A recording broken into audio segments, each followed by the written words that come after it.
আসসালামু আলাইকুম ওয়া রাহমাতুল্লাহি তাআলা ওয়া বারাকাতুহু। কেমন আছেন আমার ভাইয়েরা? আলহামদুলিল্লাহ অনেক বেশি ভালো, তবে রাত গভীর করে আমাকে দেওয়া হয়েছে, এটাতে আমার একটু হলেও খারাপ লাগছে। আপনারা যদি নির্বাচনী বক্তব্য করবেন, জনসভার মাঠ বানালেন না কেন? তাফসিরের ডাক দিয়েছেন কেন? আমাদেরকে এখানে আমন্ত্রণ করা হয়েছে কেন? তাফসিরের ময়দানগুলোকে আপনারা রাজনীতির মঞ্চ বানান, আবার আলেমদেরকে বলেন যে আপনারা রাজনীতি করেন না। এগুলো নাটক কেন? এই নাটকগুলো অন্তত আমি আশরাফুল পছন্দ করি না। আমার কথা কি আপনারা বুঝতে পারেন? এগুলো চলে না, আমি এরকম কোনো প্রোগ্রাম নেই না। ঠিক আছে, যাই হোক, শুধু একটাই নিয়েছি, আলহামদুলিল্লাহ। সম্ভবত আর কোনো দিন নেব না। ঠিক আছে, এটা মাথায় রেখে দেন। ফাসুবহানাল্লাযী লা ইহসা ইমতিনানুহু বিন-নিসানি ওয়ালা বিল-কলাম নাশহাদু আল্লা ইলাহা ইল্লাল্লাহু ওয়াহদাহু লা শারীকা লাহু ওয়া নাশহাদু আন্না সাইয়্যিদানা ওয়া সানাদানা ওয়া হাবিবানা وطبيبنا وطبيب أرواحنا محمد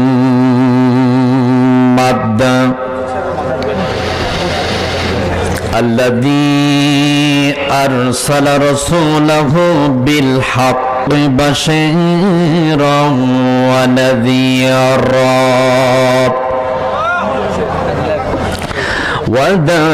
وداعيا إلى الله بإذنه وسراجا وقمرا منيرا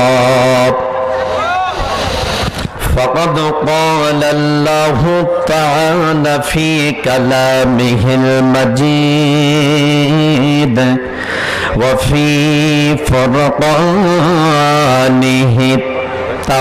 التوحيد أعوذ بالله من الشيطان الرجيم بسم الله الرحمن الرحيم إن الله اشترى من المؤمنين أنفسهم وأموالهم بأن لهم الجنة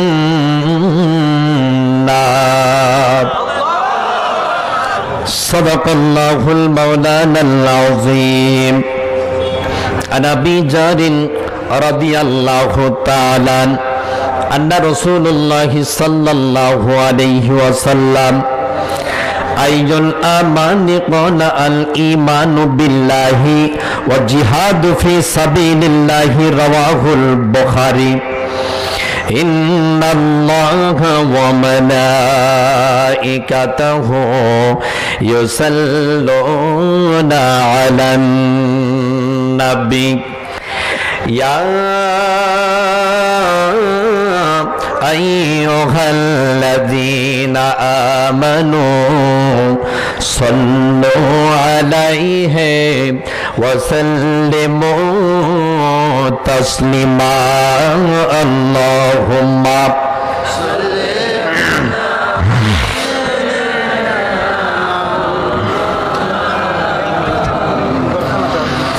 وعلى علي سيدنا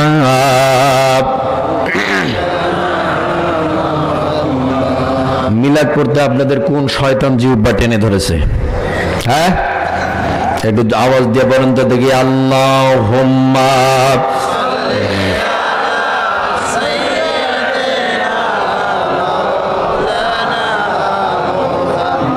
তেমন বেশি হয় নাই। ওয়া আলা আলি।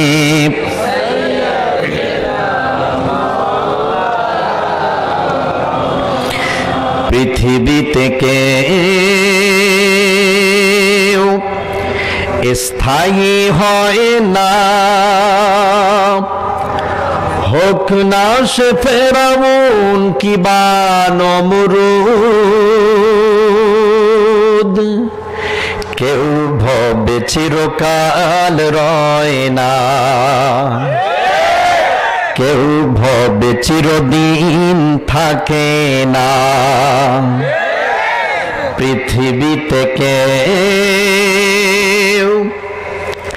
স্থায়ী হয় না,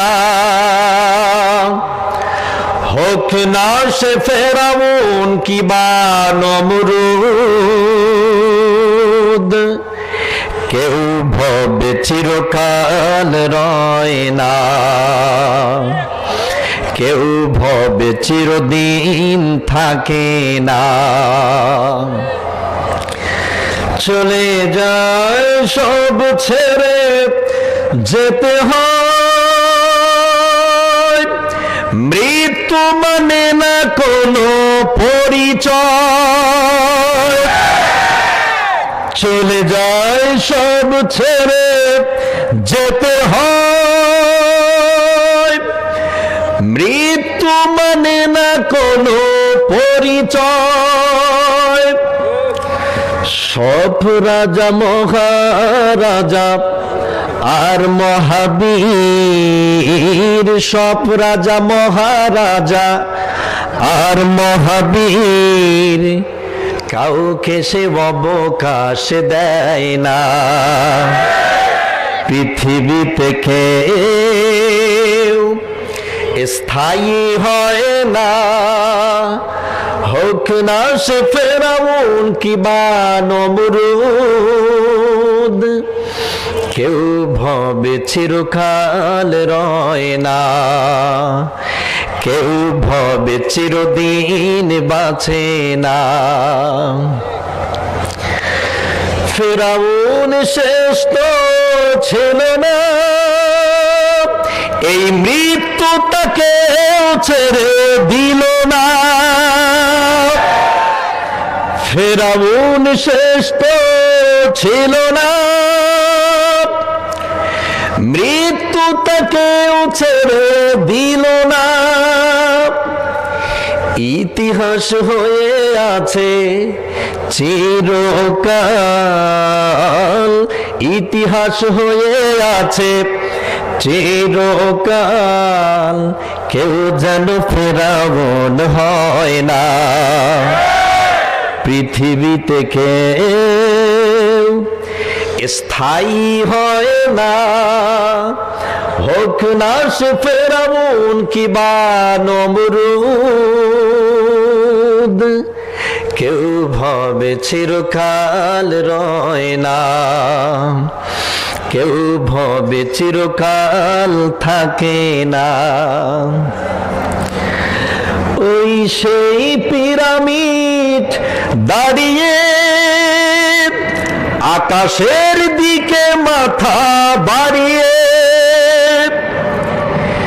ইতিহাস হয়ে আছে চিরকাল, ইতিহাস হয়ে আছে চিরকাল, কেউ আজ ফেরাউনের রয় না। ঠিক কিনা? ফেরাউন আছে বেঁচে? কথা না বললে আমি কি বুঝি? আছে, আছে, কিন্তু তার প্রেতাত্মারা। আরো জোরে বলতে হবে। ফেরাউন মরে গেছে, কিন্তু নব্য ফেরাউন বাংলাদেশে আছে। নমরুদ মরে গেছে, নব্য নমরুদের বাচ্চারা পৃথিবীব্যাপী আজ তোলপাড় করে ইসলামের বিদ্রোহী ঘটিয়েছে।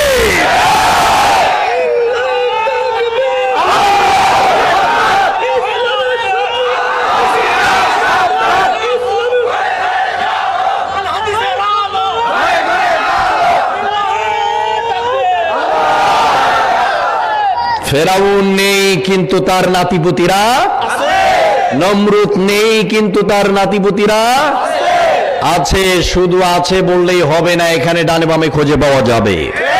কথা বলেন ঠিক কিনা? ইসলামের বিরোধিতা ভারতের কোন ধুতিপন্ডি এসে বাংলাদেশে করে না, এ বাংলাদেশের নমরুদের নাতিপুতিরা করে থাকে। কথা বলেন ঠিক কিনা? ওই সেই মিয়ানমারের বৌদ্ধরা এসে বাংলাদেশে ইসলামের বিরোধিতা করে না, বাংলাদেশে কিছু টাকুয়া মাল ইসলামের বিরোধিতা করে থাকে। এরা হচ্ছে নমরুদ ফেরাউনের নাতিপুতি। এদের পিছনে যারা কাতারে কাতার বদ্ধি হয়ে থাকে ওরা তো জাহান্নামে যাবে, বেটারাও জাহান্নামে যাবে। কথা বলেন ঠিক কিনা? অতএব আজকে যে আলোচনার বিষয় আমি আপনাদের মাঝে তুলে ধরতে চাচ্ছি, কোনো ভূমিকা ছাড়াই আমি আলোচনা আজকে করতে চাই। আমার 10টায় আমি বলছিলাম যে 10টায় আমার দেবেন, কারণ 10টায় দিলে আমি 12টায় 3 ঘন্টা আপনাদের তাফসীর শুধু শোনাবো। একটি আয়াতে কারিমার আলোচনা যদি আমি করি 3টা ঘন্টা আমারে লাগবে। যত আলোচনা হয়েছে সন্ধ্যার পর থেকে এখন পর্যন্ত আমি তো শুনলাম বসে বসে, আমি তো শুনেছি আলোচনার চেয়ে বেশি রাজনৈতিক নেতাদের বক্তব্য হয়েছে। কেন এটা? আপনারা আসবেন, সালাম দেবেন, বলবেন যে আমি অমুক দাঁড়িয়েছি, আমার প্রতীকেই আপনারা আমার জন্য দোয়া করবেন, ভোট দেবেন, শেষ। কত গোদর কিসের? হ্যাঁ, তাফসীরের মাহফিলের সময়সীমা একটু থাকে, এ পরিবেশ নষ্ট করেন কেন? এটা করার কারণ কি? ওয়াকালাল্লাযিনা কাফারু লা তাসমাউ লিহাযাল কুরআন, কোরআনকে স্তব্ধ করার জন্য যারা বিভিন্ন রকমের অপকৌশল চালায় তাদের জাতিকে হত্যা করার গুনাহ আমলনামায় লিখে দেয় কে? কে দেয়? এটা কোনো রাজনৈতিক মঞ্চ না, এটা হচ্ছে কোরআনের মঞ্চ। কোরআনের মঞ্চ মাথায় রাখতে হবে। আর নেতাদেরও খেয়াল খবর রাখতে হবে, নেতা যারে তারে বানানো যাবে না। যাদের এই কোরআনের জ্ঞানগুলো যাদের নাই, এ ত্রুটি যারা করে এদের নেতা বানানো যাবে না। পরিষ্কার বক্তব্য আমার, বুঝতে পেরেছেন? এটা মাথায় রাখবেন। প্রিয় বন্ধুগণ আমার, একটু আগে যে আয়াতে কারিমা আমি তেলাওয়াত করেছি সেই আয়াতে কারিমা থেকে আজ আমি আলোচনা শোনাতে চাই। আজকে ভূমিকা বলার আমার কোনো সময় নেই। পূর্ব চান্দুরা পশ্চিম সাহেব পাড়া জামে মসজিদ এলাকা কর্তৃক আয়োজিত বিশাল ঐতিহ্যবাহী তাফসীরুল কোরআন মাহফিলের সম্মানিত সুযোগ্য মুআজ্জাজ মুহতারাম মাননীয় সভাপতি, আজকের এই বিশাল ঐতিহ্যবাহী তাফসীরুল কোরআন মাহফিলের প্রধান অতিথি, দূর দূরান্ত থেকে কোরআন শোনার জন্য চাতক পাখির মতো অপেক্ষারত মুরব্বিয়ান একরাম, মুস্তে মুজাহিদ তারেক সাইফুল্লাহর উত্তরসূরি প্রিয় যুবক বন্ধুগণ এবং স্নেহের কচি কাঁচা বৃন্দ, পর্দার আড়ালে অবস্থানরতা আমার মা ও বোনেরা, দূরে এবং নিকটে যতদূর পর্যন্ত আজকের এই আলোচনার সাউন্ড যাচ্ছে ততদূর পর্যন্ত আমি আরেকবার ইসলামী রীতি অনুযায়ী সালাম পরিবেষ্টিত করতে যাচ্ছি। আবারও বলছি, আসসালামু আলাইকুম ওয়া রাহমাতুল্লাহি ওয়া বারাকাতুহু। মহান মালিকের শুকর গুজার অর্থাৎ প্রশংসা করতে যাচ্ছি, গুণকীর্তন করতে যাচ্ছি।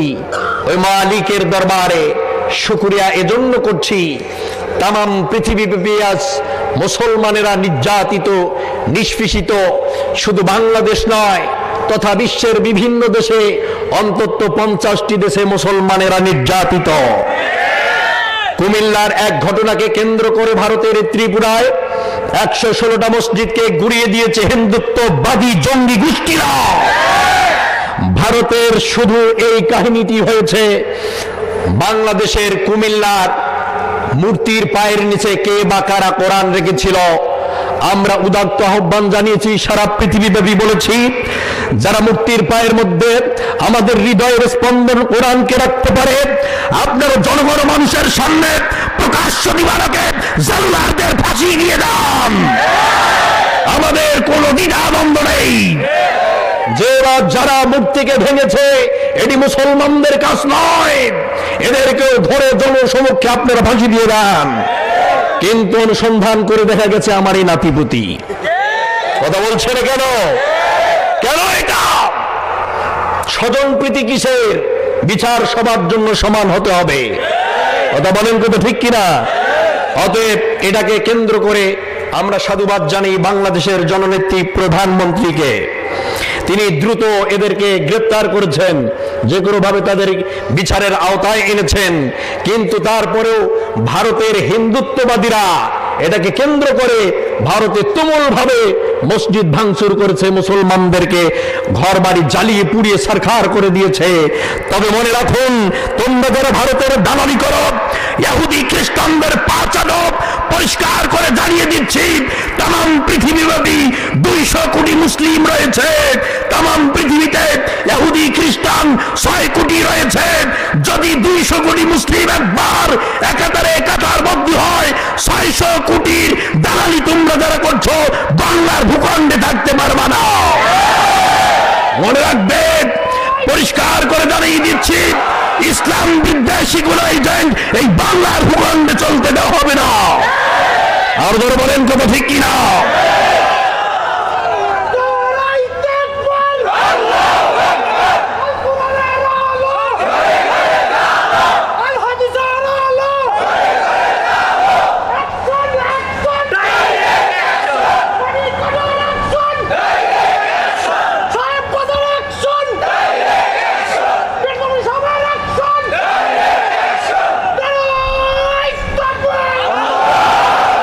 শুধু যে এখানে শেষ তাও নয়,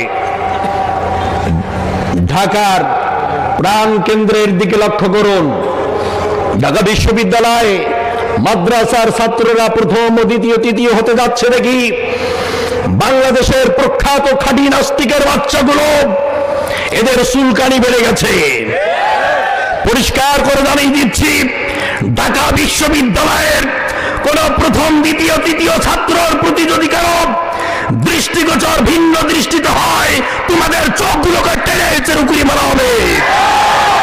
মনে রাখবে, মুসলমানের কোন সন্তানকে যদি ঢাকা বিশ্ববিদ্যালয় থেকে ভিন্ন নাস্তিকের পথে পরিচালিত করবার জন্য মন্তব্য প্রচার করা হয়, তোমাদের হাতগুলোকে ভেঙে দেওয়া হবে।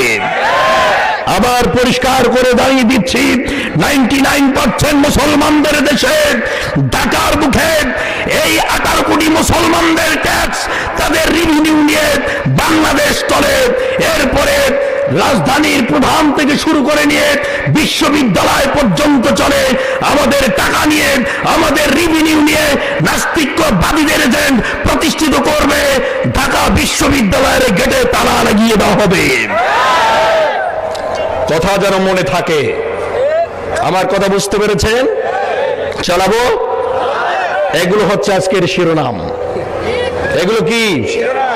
অনেক মুনাফিকের কিন্তু জ্বালাপালা শুরু হয়ে গেছে। কথা বলেন ঠিক কিনা? চুলকানি পাঠারা হক কথা বললে ভালো লাগে না, না সত্য বললে খারাপ লাগে। বন্ধুগণ আমার, সেই দিকে আমি যাচ্ছি না। কোরআনুল কারীম থেকে এখন আলোচনা শুরু করতে যাচ্ছি। আমার আল্লাহ যেন আমাকে বলার মতো তৌফিক দান করেন। জোরে কোন আমিন। আরো আওয়াজ দিয়ে বলেন আমিন।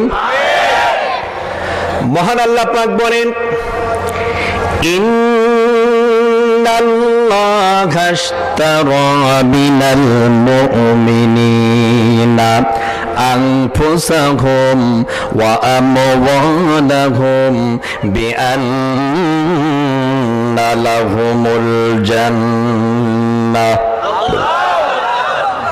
নিশ্চয় আমি মুমিনদের জান আর মালকে কিনে নিয়েছি। কে বললেন? আপনারা মুমিন না বেঈমান? বেঈমান কারা কারা হাত তুলেন? মুমিন কারা কারা হাত তুলেন? এই যেটা হাত তুলেন ওটা হচ্ছে বেঈমান। আপনার ডানে বামে দেখেন, ওটা বেঈমান। কোরআনের আয়াত বলছে। আল্লাহ কবুল করুক। জোরে কোন আমিন। আল্লাহ বলেন, আমি মুমিনদের জান মালকে কিনে নিয়েছি বিআন্না লাহুমুল জান্নাহ, আমার জান্নাতের বিনিময়ে। জান্নাত পেতে চাও? জান্নাত তোমার কিনেই নিয়েছে কে? কে নিয়েছে? আপনি যদি আগামীকাল সকালবেলা আপনার বাজারে মাছ কিনতে যান বা কোনো ক্রয় করতে যান, জাস্টুবাই করা ছাড়াই কি কিনবেন? কথা বলে না কেন? আওয়াজ দিতে হবে। আর ভাই জোরে বললে সমস্যা কি? আপনি যেই জিনিসটা কিনবেন সেটা অবশ্যই জাস্টুবাই করবেন। আপনি যদি মাছ কিনতে যান মাছ বাজারে, মাছটা আপনি আঙুল দিয়ে টিপে দেখেন আসলে সেটা কটকটা নাকি তেলতেলা নাকি গ্যালগ্যালা, কারণ এটা আসলে পচা নাকি টাটকা এটা আপনি যাচাই বাছাই করে তারপরে কিনেন, ঠিক কিনা? ধরেন আপনি বাজারে গেছেন, এখন পচা মাছ আপনি কিনতেই চাচ্ছেন না, বাজারের এই ব্যক্তি আপনাকে দয়া করে ভালোবেসে 1 কেজি মাছ তোমারে পচা দিয়ে দিল, তুমি টাকা দিয়ে কেন নাই? এই পচা মাছ দিয়া যদি তুমি বাসায় যাও, তোমার বিবি রান্না করা তো দূরের কথা, রান্নাঘরের ওপর দিয়া পাকিস্তানে পাঠাবে। পচা পুঁটি মাছ যদি তোমার বিবি রান্না না করে রান্নাঘরের ওপর দিয়া পাকিস্তানে পাঠায়, তাহলে কোন মুনাফিক কোন পচা মানুষের জানমাল কি আল্লাহ জান্নাতের বিনিময় নেবে? যেটা পচা, যেটা বেঈমান, যেটা মুনাফিক, যেটা ইহুদিদের লাঠি হিসাবে কাজ করে, এই পচা মানুষের জানমাল আমার আল্লাহ কিনবেন না। আল্লাহ পাক বলেন আমি মুমিনদের জানমাল কিনবো শুধু আমার জান্নাতের বিনিময়ে। এখন মুমিন কারা আর বেঈমান কারা জানতে হবে না? না হবে কিনা? আসলে আমরা মুমিন নাকি বেঈমান এটা দেখতে হবে না? আপনি যদি স্বর্ণকে কিয়ামত পর্যন্ত আগুন দিয়ে জ্বাল দেন, এই স্বর্ণ কোনোদিনও গলবে না। স্বর্ণের ওপরে যদি একবার সোহাগা একবার ছিটিয়ে দেওয়া হয়, স্বর্ণ সঙ্গে সঙ্গে পানি হয়ে যাবে। তা আসলে মানুষ শক্ত না নরম, এটাকে সে সঠিক নাকি সঠিক নয়, সে আসলে ভালো কি মন্দ, এটাকে যাচাই করার জন্য, পরীক্ষা করার জন্য কোরআন নামের সোহাগা প্রত্যেকটা মানুষের শরীরের মধ্যে ছিটিয়ে দিতে হবে, স্পর্শ করে লাগিয়ে দিতে হবে।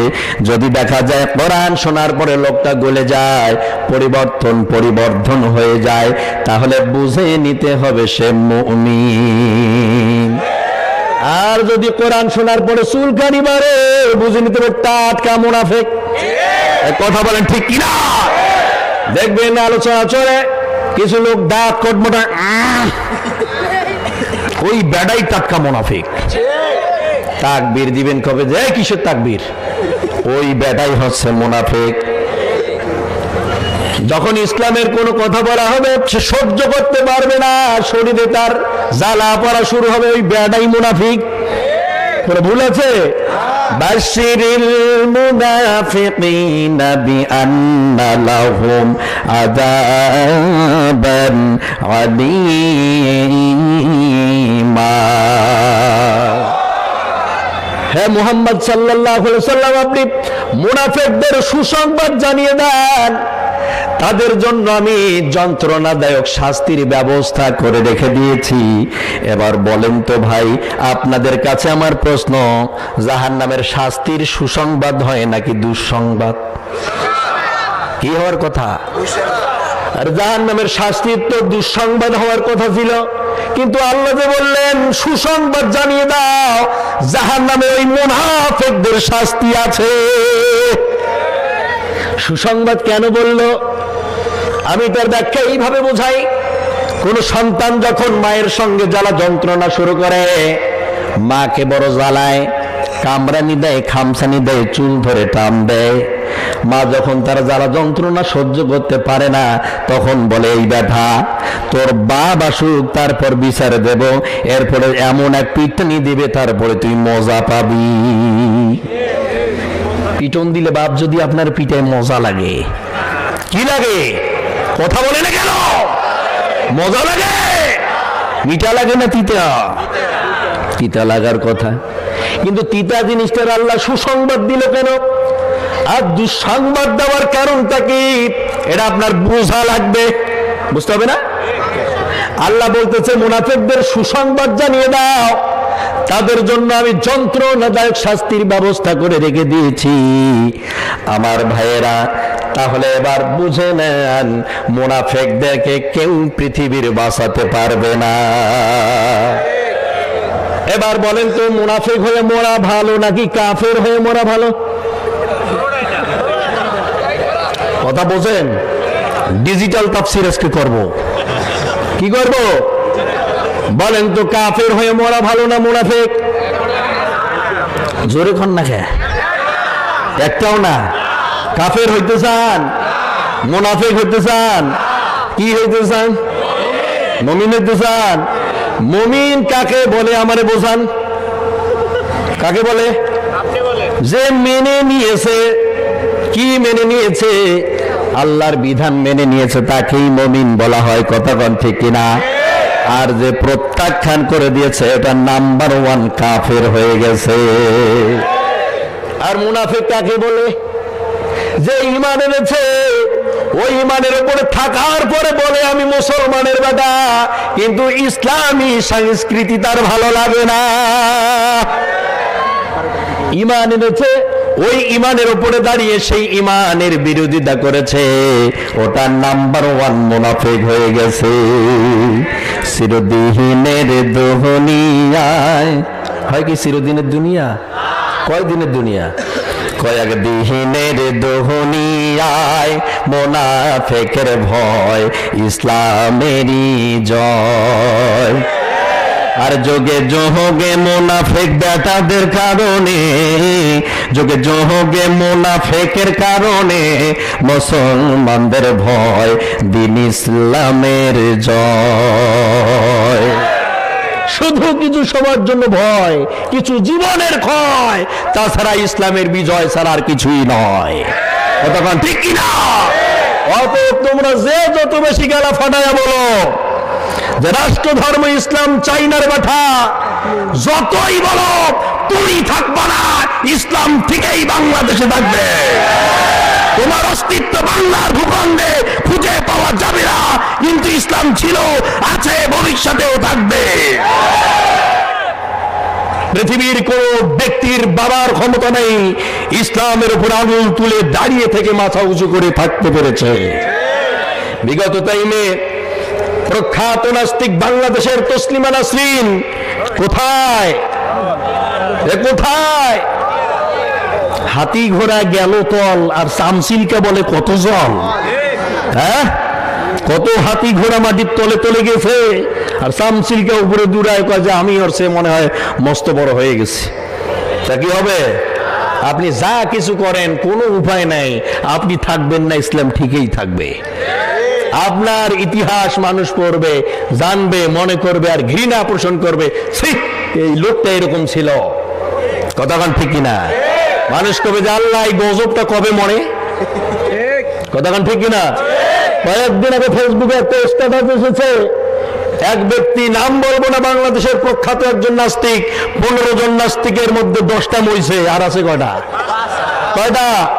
এই 5টা মাঝে মধ্যে লাপালাপি ঝাপাঝাপি করে রিট করে হাইকোর্টে, সুপ্রিম কোর্টে, যে রাষ্ট্র ধর্ম ইসলাম থাকা যাবে না। এর মাত্র হাতে গোনা কয়টা আছে? তাদের মধ্যে একজন অসুস্থ, তাদের মধ্যে একজন অসুস্থ, বেডে কাতরাচ্ছে। কে বা কারা তার পিকচার করেছে, পিকচার করে ফেসবুকে দিয়েছে, তিনি অসুস্থ। একজন বলতেছে আল্লাহ তাড়াতাড়ি এই মালটা নিয়ে যাও, এর গজবে আর থাকির পাইছি না, তাড়াতাড়ি নিয়ে যাও, এর ঠেলা সহ্য করে পাইছি না, আল্লাহ তাড়াতাড়ি নিয়ে যাও। এইরকম কিছু মানুষ আছে না এই দুনিয়ায়? ওই আল্লাহ তাড়াতাড়ি টানান, সমস্যা হচ্ছে আমাদের, তাড়াতাড়ি সরে ফেলেন দুনিয়ার কীট, জঙ্গল আবর্জনা। কথাক্ষণ ঠিক কিনা? আজ এদেশে যে যত বেশি ঘৃণার পাত্র, সে তত বেশি ফুলের মালা পায়। আর যারা যে যত বেশি প্রশংসিত ব্যক্তি, বিভিন্ন কায়দায় জেলের ভিতরে যায়।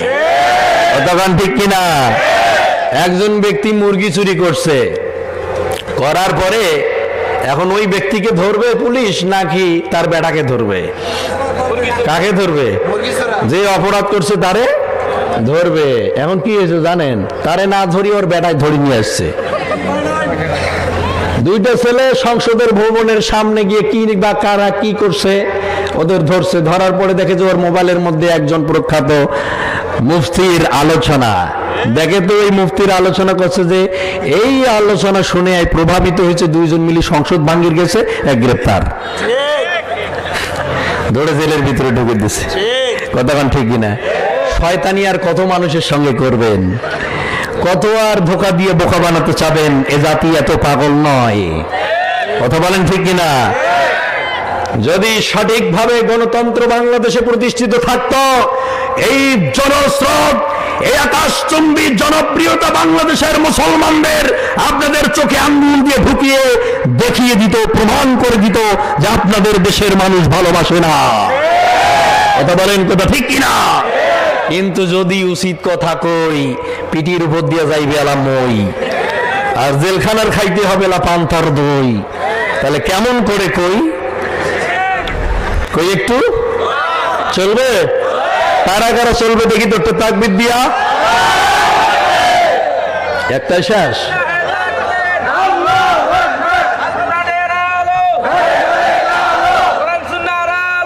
এক মিনিট, তাকবীরের মোশন হবে আলাদা। তাকবীরের মোশন কি? এগুলো তাকবীর তোমার। এই তাকবীরে কোনোদিনও কাজ হবে না। ওমরের তাকবীর শুনলে কাফেররা পিছনের দিক দিয়ে স্যান্ডেল হাতে নেওয়ার টাইম পাইতো না। কতক্ষণ ঠিক কিনা? সেই তাকবীর আজ কোথায়? তাকবীরের মোশন হবে এভাবে,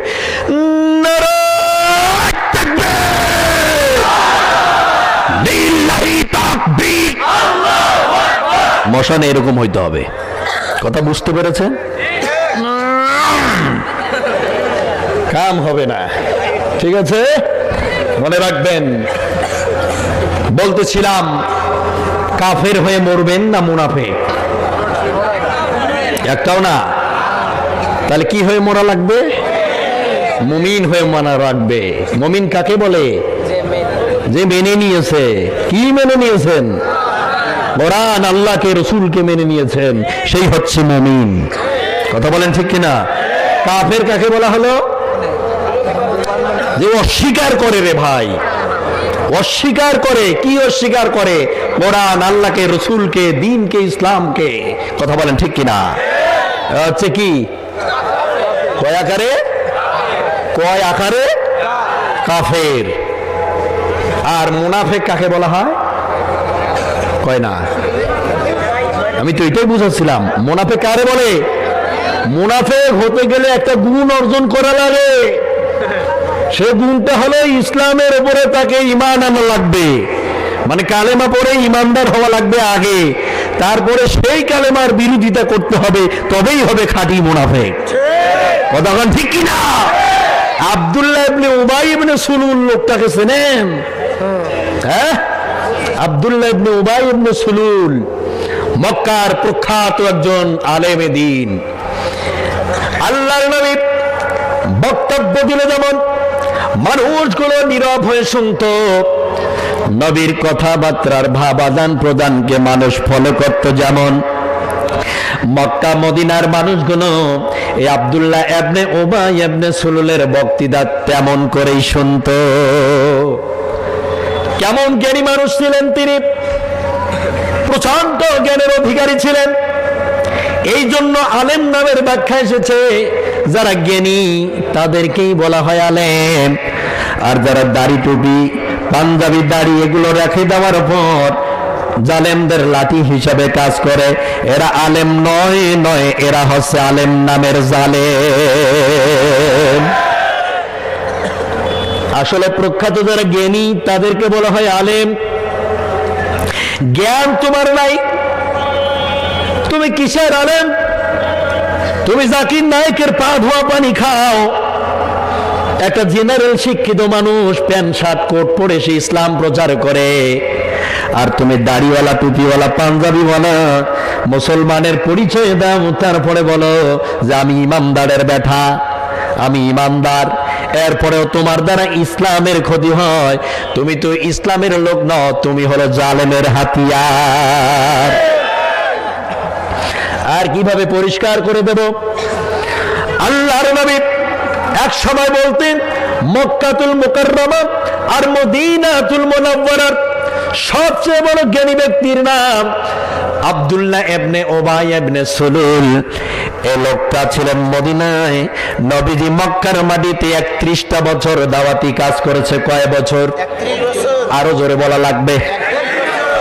31টা বছর আমার নবী গোপনে, অন্ধকারে, মাটি ময়দানে, জনপদে, শহরে, বাজারে, নগরে, জনপদে গোপনে গোপনে মানুষের হাত ধরেছেন, মাথায় হাত বুলিয়েছেন, মানুষকে বুঝিয়েছেন। প্রায় 31টা বছর ধরে আমার নবী দাওয়াত দিলেন মক্কায়। তারপরেও মক্কার মানুষগুলো আমার নবীজির বিরুদ্ধে মামলা দিয়ে তিনটি বছর শিয়াবে আবু তালিব নামক জেলের ভিতরে জেল খাটিয়েছে। কথা কয় না কেন? সেই জামানায় আমার নবীকে 3টি বছর বিনা কারণে নিরপরাধ মানুষটাকে জেল খাটিয়েছিল যারা। পরিষ্কার ভাষায় বলে দিচ্ছি, আজ বাংলাদেশ তথা সারা পৃথিবীতে বিনা কারণে আলেমদের গ্রেপ্তার করেছে ঠিক তারা। পরিষ্কার বক্তব্য। পৃথিবীর প্রথম অধ্যায়ে যারা নবী রাসূলদের বিরোধিতা করেছে, আজ তারা তাম পৃথিবীব্যাপী ইসলাম মুসলমানদের প্রধান শত্রু হয়ে দাঁড়িয়েছে। আপনি ভালোভাবে গবেষণা করেন, ভালোভাবে ইতিহাস দেখেন, আপনি অবশ্যই খুঁজে পাবেন। কথা বলছে না কেন? যদি উচিত কথা কই তবেই তোমরা বলবে আমি ভালো মানুষ নই। যদি সত্য কথা কই তবেই তোমরা বলবে আমি ভালো মানুষ নই।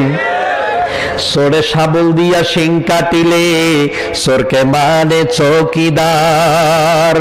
যারা কলম দিয়া শিং কাটিতেছে কে করে হে ওদের বিচার। এখন এই কথাটি যদি আমি এই ঢাকায় এসে কই তবে তোমরা বলবে আমি ভালো মানুষ নই। ঠিক কিনা? আমি তো তখন খারাপ হমই। আমার প্রিয় ভাইরা, 31টা বছর পরে নবীজি মক্কা থেকে মদিনার দিকে হিজরত করে আসলেন। মক্কায় 31 বছর, মদিনায় 32 বছর। এবার প্রশ্ন করছি, বলেন আমার নবী কতদিন বেঁচে ছিলেন? কত বছর? সবাইকে বলতে হবে। কিভাবে 63 বছর? মক্কায় 31, মদিনায় 32, মোট 63। মনে রাখবেন, 31 বছর মক্কার মাটিতে একটা দিনের জন্য আমার প্রাণ প্রিয় হাবিবকে এই জালিমের গোষ্ঠী শান্তিতে থাকতে দেয় নাই। সর্বশেষ পালিয়ে সুবেশারে অন্ধকারী রাতের আধারে আমার কলিজার টুকরা নবী, যার এতই বেশি ভালোবাসি রে, যার জন্য জীবন এখনই কোরবান করে দিতে পারবো, সেই নবী আমার রাতের আধারে মক্কা থেকে মদিনায় পালিয়ে গেছে। এই মুনাফিকদের কারণে, এদের ষড়যন্ত্রের কারণে, এদের ভূমিকার কারণে আমার কলিজার টুকরা নবী মক্কায় আর আমি একটু ঘুমাইতেও পারলো না। সে নবী মদিনায় যাবার পরে দেখলেন প্রখ্যাত একটা লোক মদিনার ভূখণ্ডে আলেম। এই সেই ব্যক্তি যার নাম হলো আব্দুল্লাহ ইবনে উবাই ইবনে সুলুল, প্রখ্যাত আলেম। নবীজি বললেন, উবাই রে, আমি মক্কা থেকে এসেছি। আব্দুল্লাহর নাম মুহাম্মদুর রাসূলুল্লাহ সাল্লাল্লাহু আলাইহি ওয়াসাল্লাম। আমি হলাম খাতামান নাবিয়িন, আমি হলাম সাইয়্যিদুল আম্বিয়া, আমি হলাম সাইয়্যিদুল কাউনাইন, আমি হলাম সাইয়্যিদুল বাশার। জোরে কন্না সুবহানাল্লাহ। আমি পৃথিবীর সকল নবীদের নেতা, পৃথিবীর সকল মানুষের নেতা। সকল মানুষের নেতার নাম কি? এই কথাটা বলতে এত ধীরে? আমাদের নেতার নাম কি? দেখি তো বলতে পারেন কিনা, আমার নেতা তোমার নেতা। দেখেন আবার কেউ নিয়ে গিয়ে গুলি করে ফেলে দিবে। আমার নেতার নাম কি? সাইয়েদুল বাশার। সাইয়েদ মানে কি?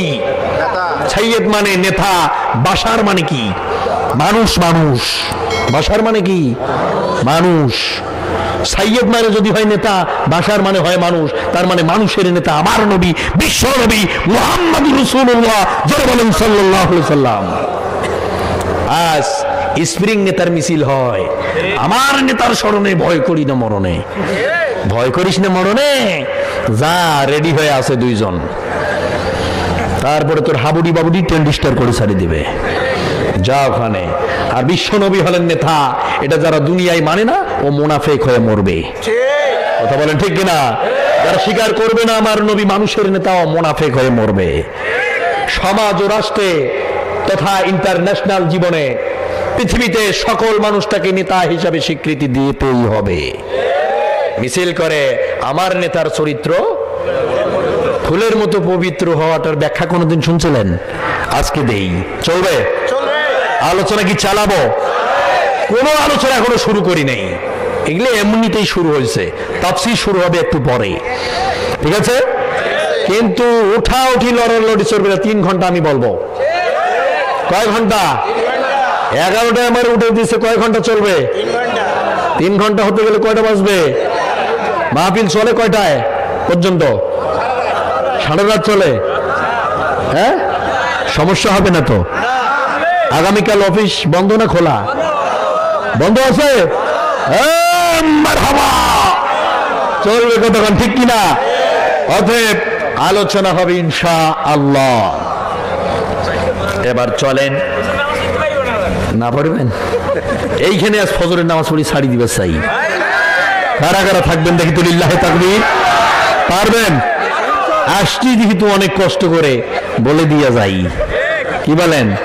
আমি জানি যে এরপরে আসতে পারবো কি না কোনো গ্যারান্টি নয় আকারে নাই।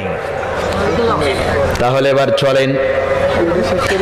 লোকটাকে গিয়ে বললেন, আমার নবী ও আব্দুল্লাহ ইবনে উবাই ইবনে সুলুল রে, আমি বিশ্ব নবী হলাম তোমাদের নেতা, দাওয়াতটা গ্রহণ করো। মদিনায় যদি তুমি শিক্ষিত মানুষ হয় আমার দাওয়াতটা আগে গ্রহণ করো, তাহলে মক্কার সকল শ্রেণীর মানুষ দাওয়াত নেবে। আর তুমি শিক্ষিত মানুষ দাওয়াত যদি গ্রহণ না করো, তাহলে ছোটখাটো মূর্খ মানুষগুলোকে, সাধারণ মানুষগুলোকে দাওয়াত দেওয়াটা আমার জন্য কষ্টকর হয়ে দাঁড়াবে। তুমি দাওয়াতটা গ্রহণ করো। আব্দুল্লাহ ইবনে উবাই ইবনে সুলুল বলল, আব্দুল্লাহর বেটা মুহাম্মদ, তুমি জানো না তুমি মক্কা থেকে 31 বছর পরে মদিনায় এসেছো। মক্কা মদিনার একমাত্র নেতার নাম আবুল হাকাম। এখানে আবুল হাকামের নেতৃত্ব ছাড়া আর কারোর চলে না। আবুল হাকামটাকে আপনি ইতিহাস খুলে দেখেন, আবু জাহেলের আগের নামটাই ছিল আবুল হাকাম। আবুল হাকাম শব্দের আবিধানিক অর্থ হলো জ্ঞানীর পিতা। কথা কয় না কেন? আবুল হাকাম মানে কি? জ্ঞানীর পিতা। তার মানে সর্বোচ্চ জ্ঞান ছিল আবু জাহেলের। নবীজি দাওয়াত দিয়েছিল, নিতে পারে নাই, এজন্য নবীজি বলছেন, ও চাচা, আপনাকে আবুল হাকাম না বলে আজ থেকে নতুন লকাব দিলাম, আপনি আবু জাহেল। আপনি জ্ঞানীর পিতা নন, আপনি হলেন মূর্খের পিতা। আজ থেকে আপনার সেই লকাবটা দিলাম। যারা শিক্ষিত হওয়ার পরেও অশিক্ষিতর মতো কাজ করবে, বুঝে নিতে হবে সে জ্ঞানী লোক না। কথা বলেন ঠিক কিনা? জ্ঞানী কাকে বলা হয়? জ্ঞানী কাকে বলা হয়? যে দিনের উপরে জ্ঞান রাখে। তো জ্ঞান নাই, সে কি করে জ্ঞানী হবে? আর জ্ঞানী না হলে তো আলিমও হওয়া যাবে না। কথা বুঝাইতে পেরেছি? চলবে? চলাবই। লোকটা দাওয়াত নিল না। নবীজি মন খারাপ করলেন। এত বুঝালাম, এত তারে বুঝাতে চাইলাম, স্বয়ং বিশ্ব নবী দাওয়াত দিলেন, গ্রহণ করতে পারল না। নবীজি বললেন, ঠিক আছে, আমার উপস্থিতিতে, আমার সউপস্থিতিতে যারা দাওয়াত গ্রহণ করে না, এদের অবশ্যই জন্মের রক্তের ভিতরে ভেজাল আছে।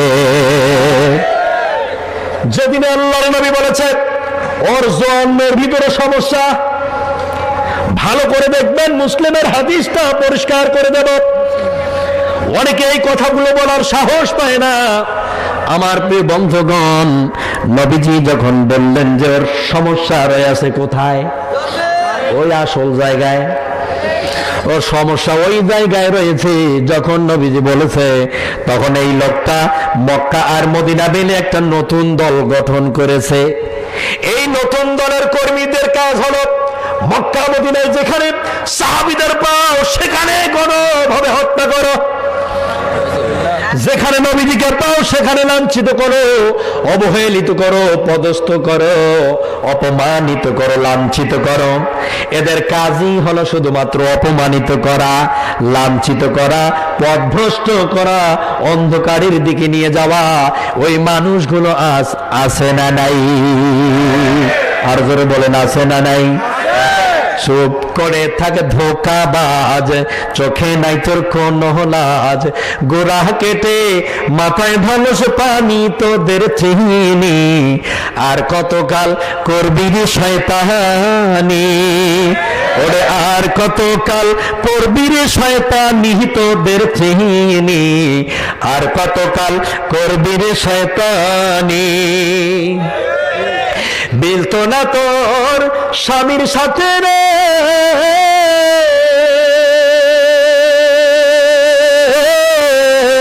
মিলতো না তোর স্বামীর সাথে, তোর ব্যবহার তো বাজে, বুঝতে পারছি লাগবে রে তোর মুগুরের গুতানি, আর কতকাল করবি রে শয়তানি, ওরে আর কতকাল করবি রে শয়তানি তোদের চিনি, আর কতকাল করবি রে শয়তানি। চলবে? শয়তানি করতে করতে মরবি, তোর শয়তানি শেষ হবে না। ভালো হবি কবে? ভালো হবি কবে? এই অবস্থায় যদি মরো, জান্নাত পাইবে না জাহান্নাম যাবে? কোথায় দেবে? ওখান থেকে কেউ বাঁচাইতে পারবে? এরা কয়ে এগুলো সব হুজুরদের গল্প, জান্নাত জাহান্নাম গুলা। কথা বলেন ঠিক কিনা? জান্নাত জাহান্নাম ওরা মনে করে আমরা নাকি গল্প বলি এগুলা। কাজে এগুলাদের এগুলা মানে অবিকল একটা গল্প ছাড়া কিছুই না, কাল্পনিক কথা কয় হুজুররা।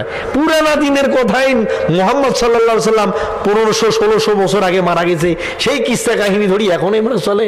তাই বলবি তুই জান্নাত যাস না জাহান্নামে যাস, তুই যা, বড়গুলো শোনার টাইম নেই। জোরে কোন সুবহানাল্লাহ। নাকি কোথায় যাবেন? দেখা হবে সেই দিন। পরকাল আছে না নাই? আছে না নাই?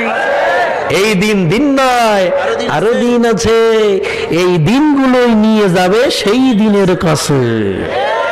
এটা বোঝেন না? এতটুকুই যদি না বোঝেন তাহলে বুঝলেন তাই কি? আমার ভাইয়েরা, লোকটা যখন দাওয়াত নিল না, নবীজি বলেছে তার ওই সমস্যা। এরপরে একদিন আল্লাহর নবীকে মারার জন্য আব্দুল্লাহ ইবনে উবাই ইবনে সুলুল মরুর প্রান্তরে বেরিয়ে গেলেন। খাপের মধ্যে একটা রাঙা তরবারি। নবীজির সাহাবীর সঙ্গে তার দেখা হয়ে গেল পথিমধ্যে। নঙ্গম তার নাম হলো, কাফিরদের পক্ষ নিয়ে অস্ত্র ধারণ করেছে তার সঙ্গী হয়ে। এই আব্দুল্লাহ ইবনে উবাই নঙ্গমের সামনে দাঁড়িয়ে গেছে। নঙ্গম বললেন, কি ব্যাপার উবাই, কোথায় দাও? উবাই বলছে, তোমাদের নবীর গর্দন থেকে মাথাটাকে আজ আলাদা করে দেব। আল্লাহর নবীর সাহাবী নঙ্গম বললেন, এত বড় সাহস তোমার? তোমার কি মনে পড়ে না, তোমার কি মনে হয় না তোমার সামনে নবীর সাহাবী দাঁড়িয়ে আছে? এই শরীরে যতক্ষণ এক বিন্দু রক্ত বহমান থাকবে রে কাফিরের বাচ্চা, এক সেকেন্ডের জন্য নবীর অপমান হতে দেব না।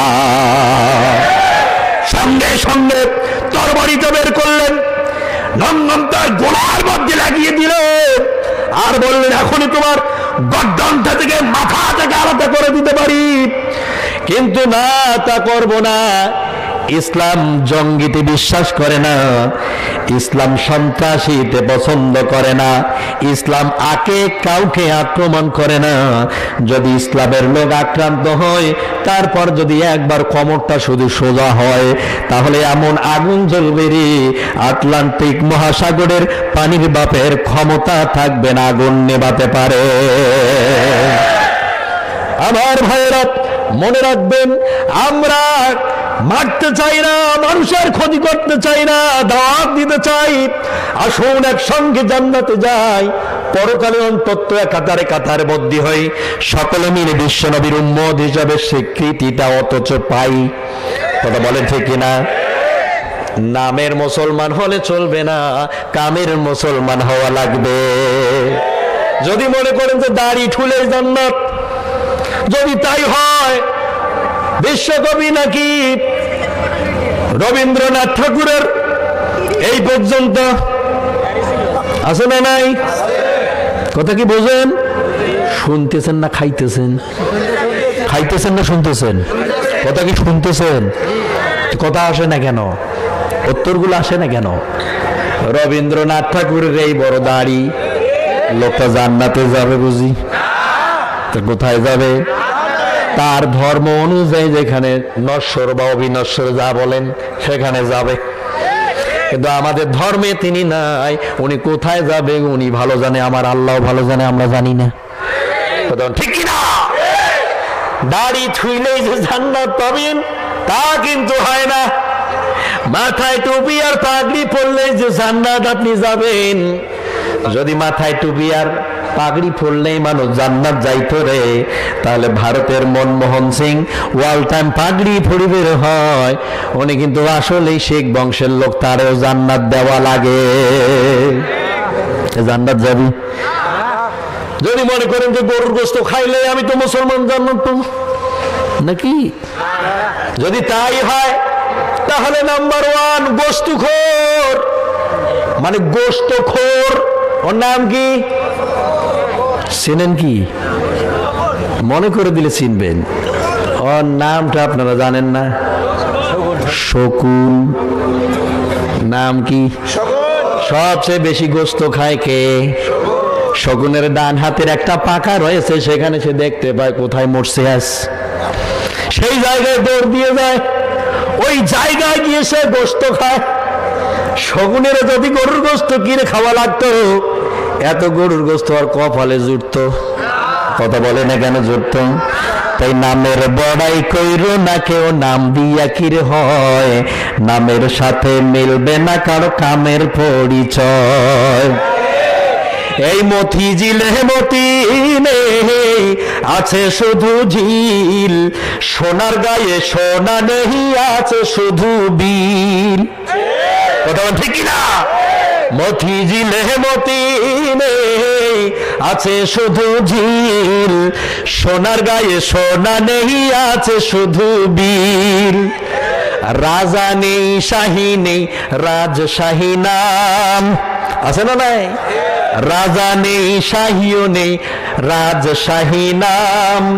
ঘোড়া নেই, হাতি নেই, আছে বড় বড় আম। নামের বড়াই করো না কেউ, নাম দিয়া কিরে হয়, নামের সাথে মিলবে না কারো কামের পরিচয়।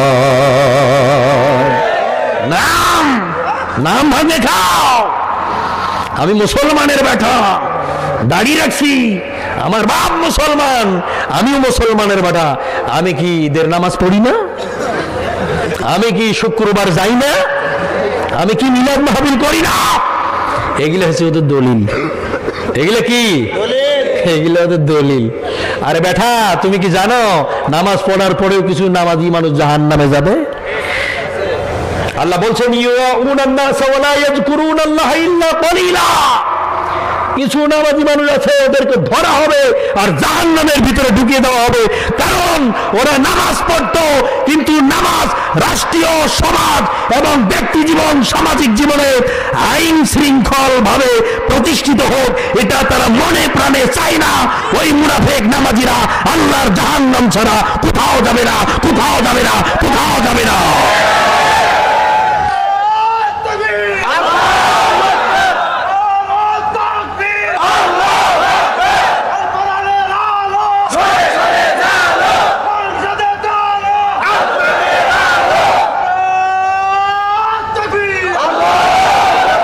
আল্লাহ পাক কবুল করুন। আমাদের দেশের নেতাদের মাথায় জালো, আমাদের দেশের মন্ত্রীদের মাথায় জালো, আমাদের দেশের প্রধানমন্ত্রীর উপরে জালো, আমাদের রাষ্ট্রপ্রধানের উপরে জালো, আমাদের ওয়ার্ড ইউনিয়নের নেতা নেত্রীদের উপরে জালো। ওই জায়গাগুলোতে জানলে ইসলামী শাসন ব্যবস্থা তারা পৃথিবীতে প্রচার এবং প্রশস্ততা হয়ে যাবে। কথা বলেন ঠিক কিনা? আপনি আমি যত চিৎকার করি আর মিৎকার করি কাম হবে না। এলাকায় তাস খেলা হচ্ছে, ফেন্সিডিল খাচ্ছে, হিরোইন খাচ্ছে, গাঁজা ইয়াবা খোরা আছে না নাই? আছে না নাই? এখানে নাই, সব ফেরেশতা। কথা বলেন ঠিক কিনা? এখানে নাই, আছে। ধরেন দুটো ছেলে তাস খেলছে, ইয়াবা খাচ্ছে, আপনি আমি উনি তিনি সবাই মিলে গিয়ে বলছি ভাই সরে দাও, এগুলো খাওয়া ঠিক না। কবে যে তোর বাবার টাকায় খাই। কথা ঠিক কিনা? আর যদি শোনে যে মোড়ে কিন্তু থানার পুলিশ ভ্যানটা ঢুকছে, কি হবে? কি হবে? থাকবে? ওই যে বাবা পিটায়া পাশা লাল করে দিবে। রাষ্ট্রীয়ভাবে আইন শৃঙ্খল বজায় রেখে আইন যদি তৈরি করে তাদেরকে প্রেসার ক্রিয়েট করা হয়, বাধ্যতামূলক এদেশে নির্মূল হয়ে যাবে। অতএব প্রশাসনিক ভাবে এগুলোর ব্যবস্থা নেওয়া দরকার। আপনি আমি উনি তিনি বক্তৃতা যাহা দেই লাভ নাই।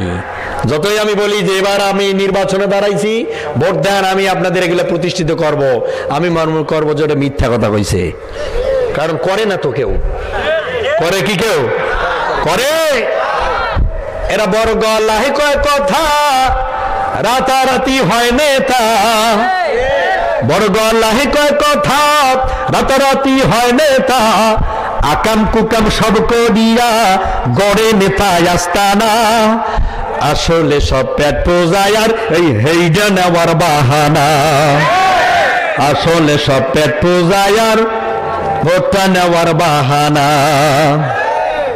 এই জনতার ভোট পাহিয়া নেতার যখন আসে জয়, তখন নেতার পাইতে দেখার জুতার তলা হয় যে ক্ষয়।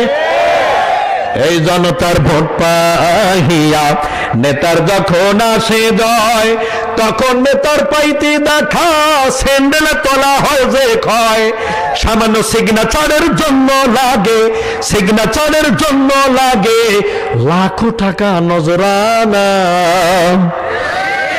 আসলে সব পেট পূজায় আর ভোটটা নেওয়ার বাহানা। এরা কখনো যায় মসজিদেতে, কখনো যায় মন্দিরে, গির্জায় গিয়ে আবার নেতায় দেশে বাহাজ জোর করে। দেখো তো হিন্দু কিনা মুসলমান সে, হিন্দু কিনা মুসলমান সে নির্ণয় করা যায় না। আসলে সব পেট পূজায় আর হেইডা নেওয়ার বাহানা। ও বড় বড় কথা কই হয়ে গেছে, এরপরে কে কার খোঁজ কে করে। এখন তো নেতারা ব্যবসা শুরু করে দিছে। এক জেলায় গিয়ে নির্বাচন করতেছে, ওখানে প্রতিষ্ঠিত, ওখানে কামাই শেষ, খাওয়া শেষ, তালাক, আর এক জেলায় চলে গেছে। হচ্ছে না এরকমটা? ব্যবসা, ব্যবসা। রাজনীতি মানে কি? ব্যবসা না হয় দেশে কি সমস্যা, এগুলো দেখার কেউ নাই। অস্ত্রের দুর্যোগ হচ্ছে নেতা লম্বা গলায় বলে সেবার কথা, আর মঞ্চে পাকাপাকি, মসজিদে বোকাবকি, এসব ক্ষমতার লিপসা। রাজনীতি মানে হলো ব্যবসা। কথা বলেন ঠিক কিনা? প্রিয় বন্ধুগণ আমার, পরিষ্কার ভাবে বলছি, কোরআন এর শাসন ব্যবস্থা পৃথিবীতে যতদিন আসবে না ততদিন মানুষের অধিকার ফিরে পাবে নয় আকারে না। কেউ এনে দিতে পারেনি, আগামী দিনেও কেউ পারবে না, যতদিন আল্লাহর কোরআন দিয়ে পৃথিবী শাসন ব্যবস্থা না হবে ততদিন আসবে না। ঠিক না? বেশি বলে ফেললাম, বেশি বলে ফেলাইছি। চালাবো কতক্ষণ? কটা বাজে? 12:30। চলবে? আধা ঘন্টা টাইম দিতে পারবেন? আলোচনা তো কিচ্ছু করতে পারিনি এখনো। চলবে? তাহলে চলেন। লোকটা এবার কি করলো? বিশ্বনবী যখন তার সাহাবীর সামনে উবাই দাঁড়িয়ে গেছে, নবীজির সাহাবী বললেন, উবাইরি তুমি কেন আমার নবীকে হত্যা করার জন্য গর্দান থেকে মাথাটা আলাদা করার জন্য তুমি বেরিয়েছ। ওবাই বললেন, সে মক্কা থেকে এসে আমার জারুজ বলেছে, তাই তারি আমি হত্যা করব। যেরকম নাউজুবিল্লাহ। নঙ্গম বললেন, শোনো, আল্লাহর নবী জীবনে মক্কার মাটিতে 31 বছরের ইতিহাসে কোন ইহুদি, কোন মুশরিক, কোন মুনাফিক, কোন ব্যক্তি প্রমাণ করতে পারবে না যে মক্কার মাটিতে আব্দুল্লাহর বেটা মুহাম্মদুর রাসূলুল্লাহ সাল্লাল্লাহু আলাইহি সাল্লাম একটা মিথ্যা কথা বলেছে। কেউ প্রমাণ করতে পারবে না। এজন্য তার নামের লকাব দেওয়া হয়েছিল আল আমিন। এই আল আমিনটা কিন্তু ওরাই দিয়েছিল, মুনাফিক কাফের বেঈমানরা ওরাই দিয়েছে। যাকে আল আমিন বলে উপাধি দেওয়া হলো, সেই নবী মক্কা থেকে মদিনায় এসে তোমার জন্ম নিয়ে মন্তব্য করেছি, নিশ্চয় এই কথাটার মধ্যে সত্যতা রয়েছে। আল্লাহর নবী তো মিথ্যা বলতে পারে না। তোমার জন্ম সম্পর্কে দুইজন ব্যক্তি ভালো জানে, একটা হলো তোমার বাবা মা, আর একজন হলেন তিনি আল্লাহ।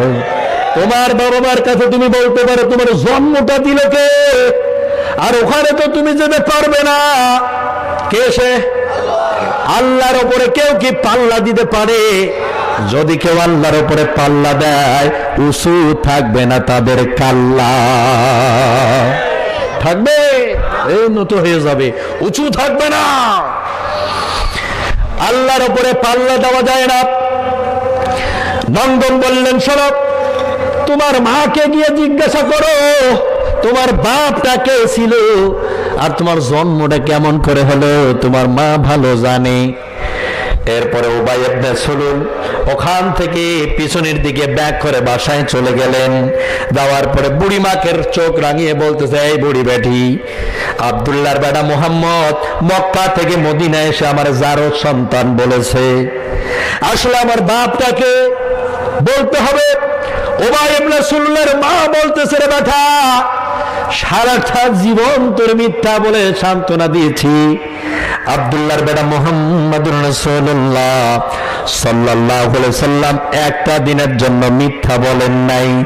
আজও তিনি মিথ্যা বলেন নাই। আসলে তোর বাবা ছিল যেদিন আমাদের বিবাহ বন্ধনে আবদ্ধ হয়ে গেলাম, সেই দিন থেকে 40টা বছর ধরে 42টা বছর ধরে তোর বাবার সংসার আমি করলাম। সংসার জীবন থেকে 40টা 42টা বছর অতিবাহিত হয়ে গেল, কোন সন্তানাদি হলো না। তোর বাবার বীর্যের সমস্যা ছিল, অনেক পাদ্রীর কাছে গিয়েছি, অনেক গণকের কাছে গিয়েছি, অনেক জায়গায় গিয়ে চিকিৎসা নিয়েছি, কিন্তু কোনো লাভ হলো না। এই বেটা, বয়সের শেষ প্রান্তে এসে টেনশনে ঘুমাতে পারি না রে, ঘুম আসে না। রাতের আধারে যখন ঘুমাতে যাই রে, টেনশন হয়। আমার স্বামীর বিশাল বড় বড় সম্পদের পাহাড়, আমার স্বামীর উঠের বিশাল বড় বড় পাল, আমার স্বামীর অনেক বড় বড় খেজুরের বাগান রয়েছে। আমার স্বামীর সম্পদগুলো রাখার জন্য 10টি প্রধান গোডাউন তৈরি করা হয়েছে। শুধু না, 10টি গোডাউনের মধ্যে অন্যান্য গোডাউনের তালার চাবিগুলোকে রাখার জন্য 10টি গোডাউন বানানো হয়েছে। সেই 10টি গোডাউনের মধ্যে তালার চাবি শুধু রাখা হয়। 10টি গোডাউনের মধ্যে যদি তালার চাবি রাখা হয়, তাহলে সহস্র কোটি গোডাউন ছিল উবাই ইবনে সুলুলের বাপের। কথা বলেন ঠিক কিনা? কত ছিল, অনেক বড় সম্পদের পাহাড় ছিল তার। আমরা বৃদ্ধ হয়ে গেলে দেখাশোনা করবে কি? রাতে রাতের টেনশন হয়, কারাই বা আমাদের দাফন কাপন করবে রে বেটা। এই চিন্তায় ঘুম হয় না। একদিন রাতের বেলা হঠাৎ করে মাথার মধ্যে একটা চট করে বুদ্ধি আসলো। পৃথিবীতে তো মানুষের সন্তান হয় 2টা সিস্টেমে, একটা হলো বৈধ। ও ঢাকাবাসী প্রশ্ন করছে, আর একটা কি? আরো জোরে, আর ভাই জোর হলো না। একটা হলো বৈধ আর একটা হলো অবৈধ।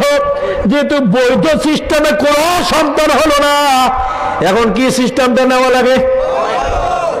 এখন আপনি দেখেন প্রযুক্তি কত বেরিয়ে গেছে, যাদের সন্তান হয় না তারা বেবি টেক্সের মাধ্যমে বীজ প্রদান করে বাচ্চা নিচ্ছে।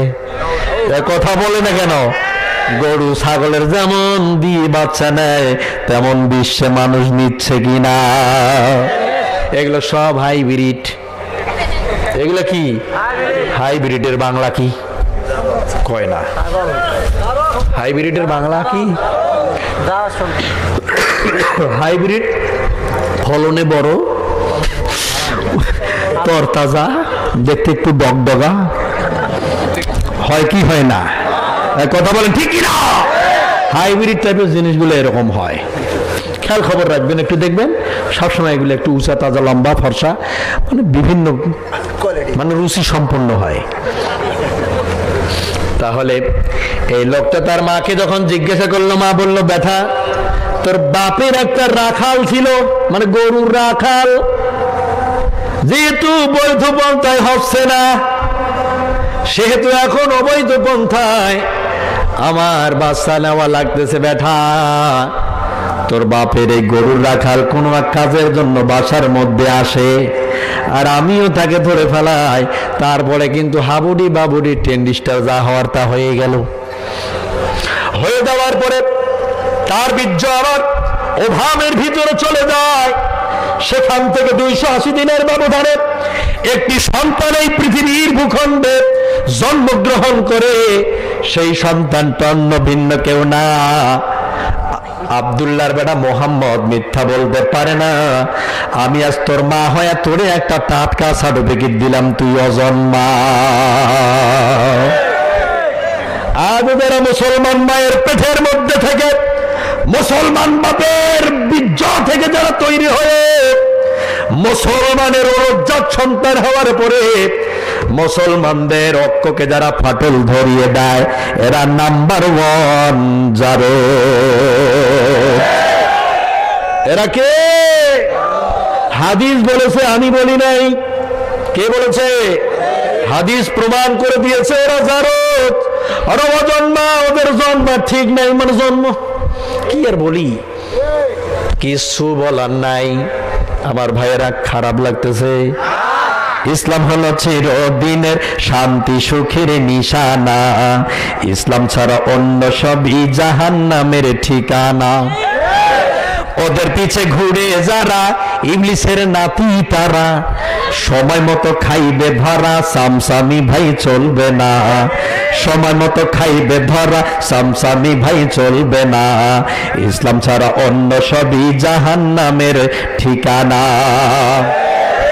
আঘাতে নে গুড়িয়ে দে না জালেমের জিন্দান খানা, আঘাতে নে গুড়িয়ে দে না জালেমের জিন্দান খানা। রক্ত শোষার দলে আজি সেজেছে মানুষ কণা, ইসলাম ছাড়া অন্য সবই জাহান্নামের ঠিকানা। ঠিক না? ওদের পিছনে আর কত চলবেন, কত আর পথভ্রষ্ট হবেন? আসুন ইসলামের দিকে, সিরাতুল মুস্তাকিমের পথে পরিচালিত হই, জীবনটাকে রঙিন করি ইসলামের রঙে। মরতে দেরি হবে, জান্নাত পেতে দেরি হবে না। এই লোকটা সংক্ষিপ্ত করে নিলাম, আসতে পারবো কিনা জানি না, একটু পরিষ্কার করে দিয়ে যায়। আমার মনে হয় আধা ঘন্টা টাইম পেলে পরি আলোচনাটা আমি শেষ করে দিতে পারবো। থাকতে পারবেন? একটু কষ্ট হলেও থাকতে হবে, পারবেন? কারা কারা পারবেন? আর একবার দেখি, লিল্লাহে তাকবীর। আল্লাহ পাক কবুল করুক, জোরগান আমিন। লোকটা যখন অজন্ম প্রমাণ হয়ে গেল, তার জীবনের শেষ দিনটার কথা এবার বলি। সারাটা জীবন তার শেষ, মৃত্যুর আগাম মুহূর্তকালীন সময় তার নিজের ব্যাটাকে ডাক দিয়ে বলতেছে, রে ব্যাটা, আমি যদি মারা যাই, আমার 2টা ওসিয়ত বিশ্ব নবীর কাছে আছে। আল্লাহর নবী জানো তার গায়ের পাঞ্জাবিটা দিয়া আমার কাফনের কাফন বানিয়ে দেয়। দেখছেন মুনাফিকের কি মনের আশা। আর আল্লাহর নবী জানো আমার নিজেই জানাজা করার জন্য ইমামতিটা করে। সুবহানাল্লাহ কোন? মুনাফিকের জানাজা আল্লাহর নবী করলে, আর নবীর পাঞ্জাবি মুনাফিকক দিলে সুবহানাল্লাহ হয়। কি হয় ওটে? ওটাকে সুবহানাল্লাহ জেটে সেটে ঢুকে জাগা নাই সুবহানাল্লাহর। সারা জীবন ইসলামের ক্ষতি করলো, আল্লাহ নবীর পাঞ্জাবি নিল, জানাজা করিবার চায়, বালা দিয়ে দাঁত একটু মাজেন, চকচকা করেন, জান্নাত আপনার কপালে জুটবে না। ঠিক আছে? লোকটা যখন এটা ওসিয়ত করতেছে, তার সন্তানের উরুর ওপরে, উরু মানে সরু, সরুর ওপরে মাথা রেখে বলতেছে, ও বাছা, আমি মরে যাওয়ার সঙ্গে সঙ্গে এটা পৌঁছিয়ে দিবে। লোকটা এবার মরে গেল, তার ছেলেটা দৌড় দিয়ে মসজিদে নববীতে পৌঁছে গেল। গিয়ে দেখতেছে আল্লাহর নবী মুহাম্মদ রাসূলুল্লাহ সাল্লাল্লাহু আলাইহি ওয়াসাল্লাম 23 জন সাহাবীকে নিয়ে বসে এই রকম করে নবীজি সেখানে বক্তব্য পেশ করতেছেন। 23 জন সাহাবী আমার নবীর বক্তব্য শ্রবণ করতেছে। আল্লাহু আকবার। ঠিক ওই জায়গায় আব্দুল্লাহ ইবনে উবাই ইবনে সুলুলের বেটা দৌড় দিয়ে গিয়ে বললেন, আসসালামু আলাইকুম ইয়া রাসূলুল্লাহ, আমার বাবা একটু আগে পরলোকগমন করেছে, আর আপনার কাছে দুটা ওসিয়ত করেছে, আপনাকে মানতে হবে। বলেন, হ্যাঁ শিওর মানবো। কি সেটা? বলতেছে, আমার বাবা আপনার গায়ের পাঞ্জাবিটা দিয়ে কাপনের কাপড় বানিয়ে কবরে শুইতে চায়, এটা ওসিয়ত আমার বাবার। দ্বিতীয় ওসিয়ত হলো, আমার বাপের জানাজা আপনি নিজেই নবী করাবেন। নবীজি বললেন, শিওর তাই হবে। মৃত ব্যক্তির ওসিয়ত মানা ওয়াজিব করে দেওয়া হয়েছে। আল্লাহর নবী বললেন, সাহাবীরা রে, তোমাদের একজন ভাই আজ পরলোকগমন করেছে, অতএব সে দুটো ওসিয়ত করেছে, পাঞ্জাবিটা তার কাফনের জন্য চেয়েছে, আমি নবী যেন তার জানাজাটা করাই, এটার জন্য তোমরা সবাই রেডি হয়ে যাও। পাঞ্জাবি খুলতেছে কে? কথা বলে না কেন? তো বোঝা যায় যে কে পাঞ্জাবিটা খুলতেছে। কে খুলতেছে? বিশ্বনবী খুলতেছে। আল্লাহর নবী তখন পাঞ্জাবি খুলতে গেলেন, কেউ কোনো কথা বলল না। ডানের দিকে একজন সাহাবী বসা আছেন, আল্লাহর হাবিব মুহাম্মদুর রাসূলুল্লাহ পাঞ্জাবি প্রায় অর্ধেকের মধ্যে খুলল। পিছনে ডানের সাহাবী পিছন দিক থেকে পাঞ্জাবিটা টেনে ধরলো, জোরে কন্যা মারহাবা। বলতেছে, ও নবী, কার জন্য পাঞ্জাবি দিবে? এটা যে নাম্বার 1 খাঁটি মুনাফিক। আমরা ইসলামের কাজ করে মার খাই, আমরা জিহাদের ময়দানে গিয়ে শহীদ হই, আমরা ইসলাম প্রচার করতে গিয়া জীবন দিয়ে দেই, কুরবান হয়ে যায়। আমরা সেটা কেউ বলতে পারলাম না যে লোকটা উহুদের ময়দানে এত কঠিন একটা ভূমিকা পালন করেছে, যার ভূমিকার কারণে কাফেররা আপনার দান মোবারক শহীদ করেছে। ও নবী, আপনি কার জন্য পাঞ্জাবি দেন? আমি সেই দিন উহুদের ময়দানে একটি পাহাড়ের ওপর দাঁড়িয়েছিলাম, সেই জায়গা থেকে লক্ষ্য করলাম এই কাফেরদের সহায়তা করতেছে কে? আব্দুল্লাহ ইবনে উবাই ইবনে সুলুল। আল্লাহর হাবিব বললেন, সাহাবীরে, এই লোকটা যে মসজিদ নববীর মসজিদের একজন মুসল্লি, আমি মসজিদে নববীর একজন ইমাম, আর আমার পিছনে আব্দুল্লাহ ইবনে উবাই ইবনে সুলুল হলো মুসল্লি। কি করে সেগুলো করেছে আমার মাথায় ঢোকে না।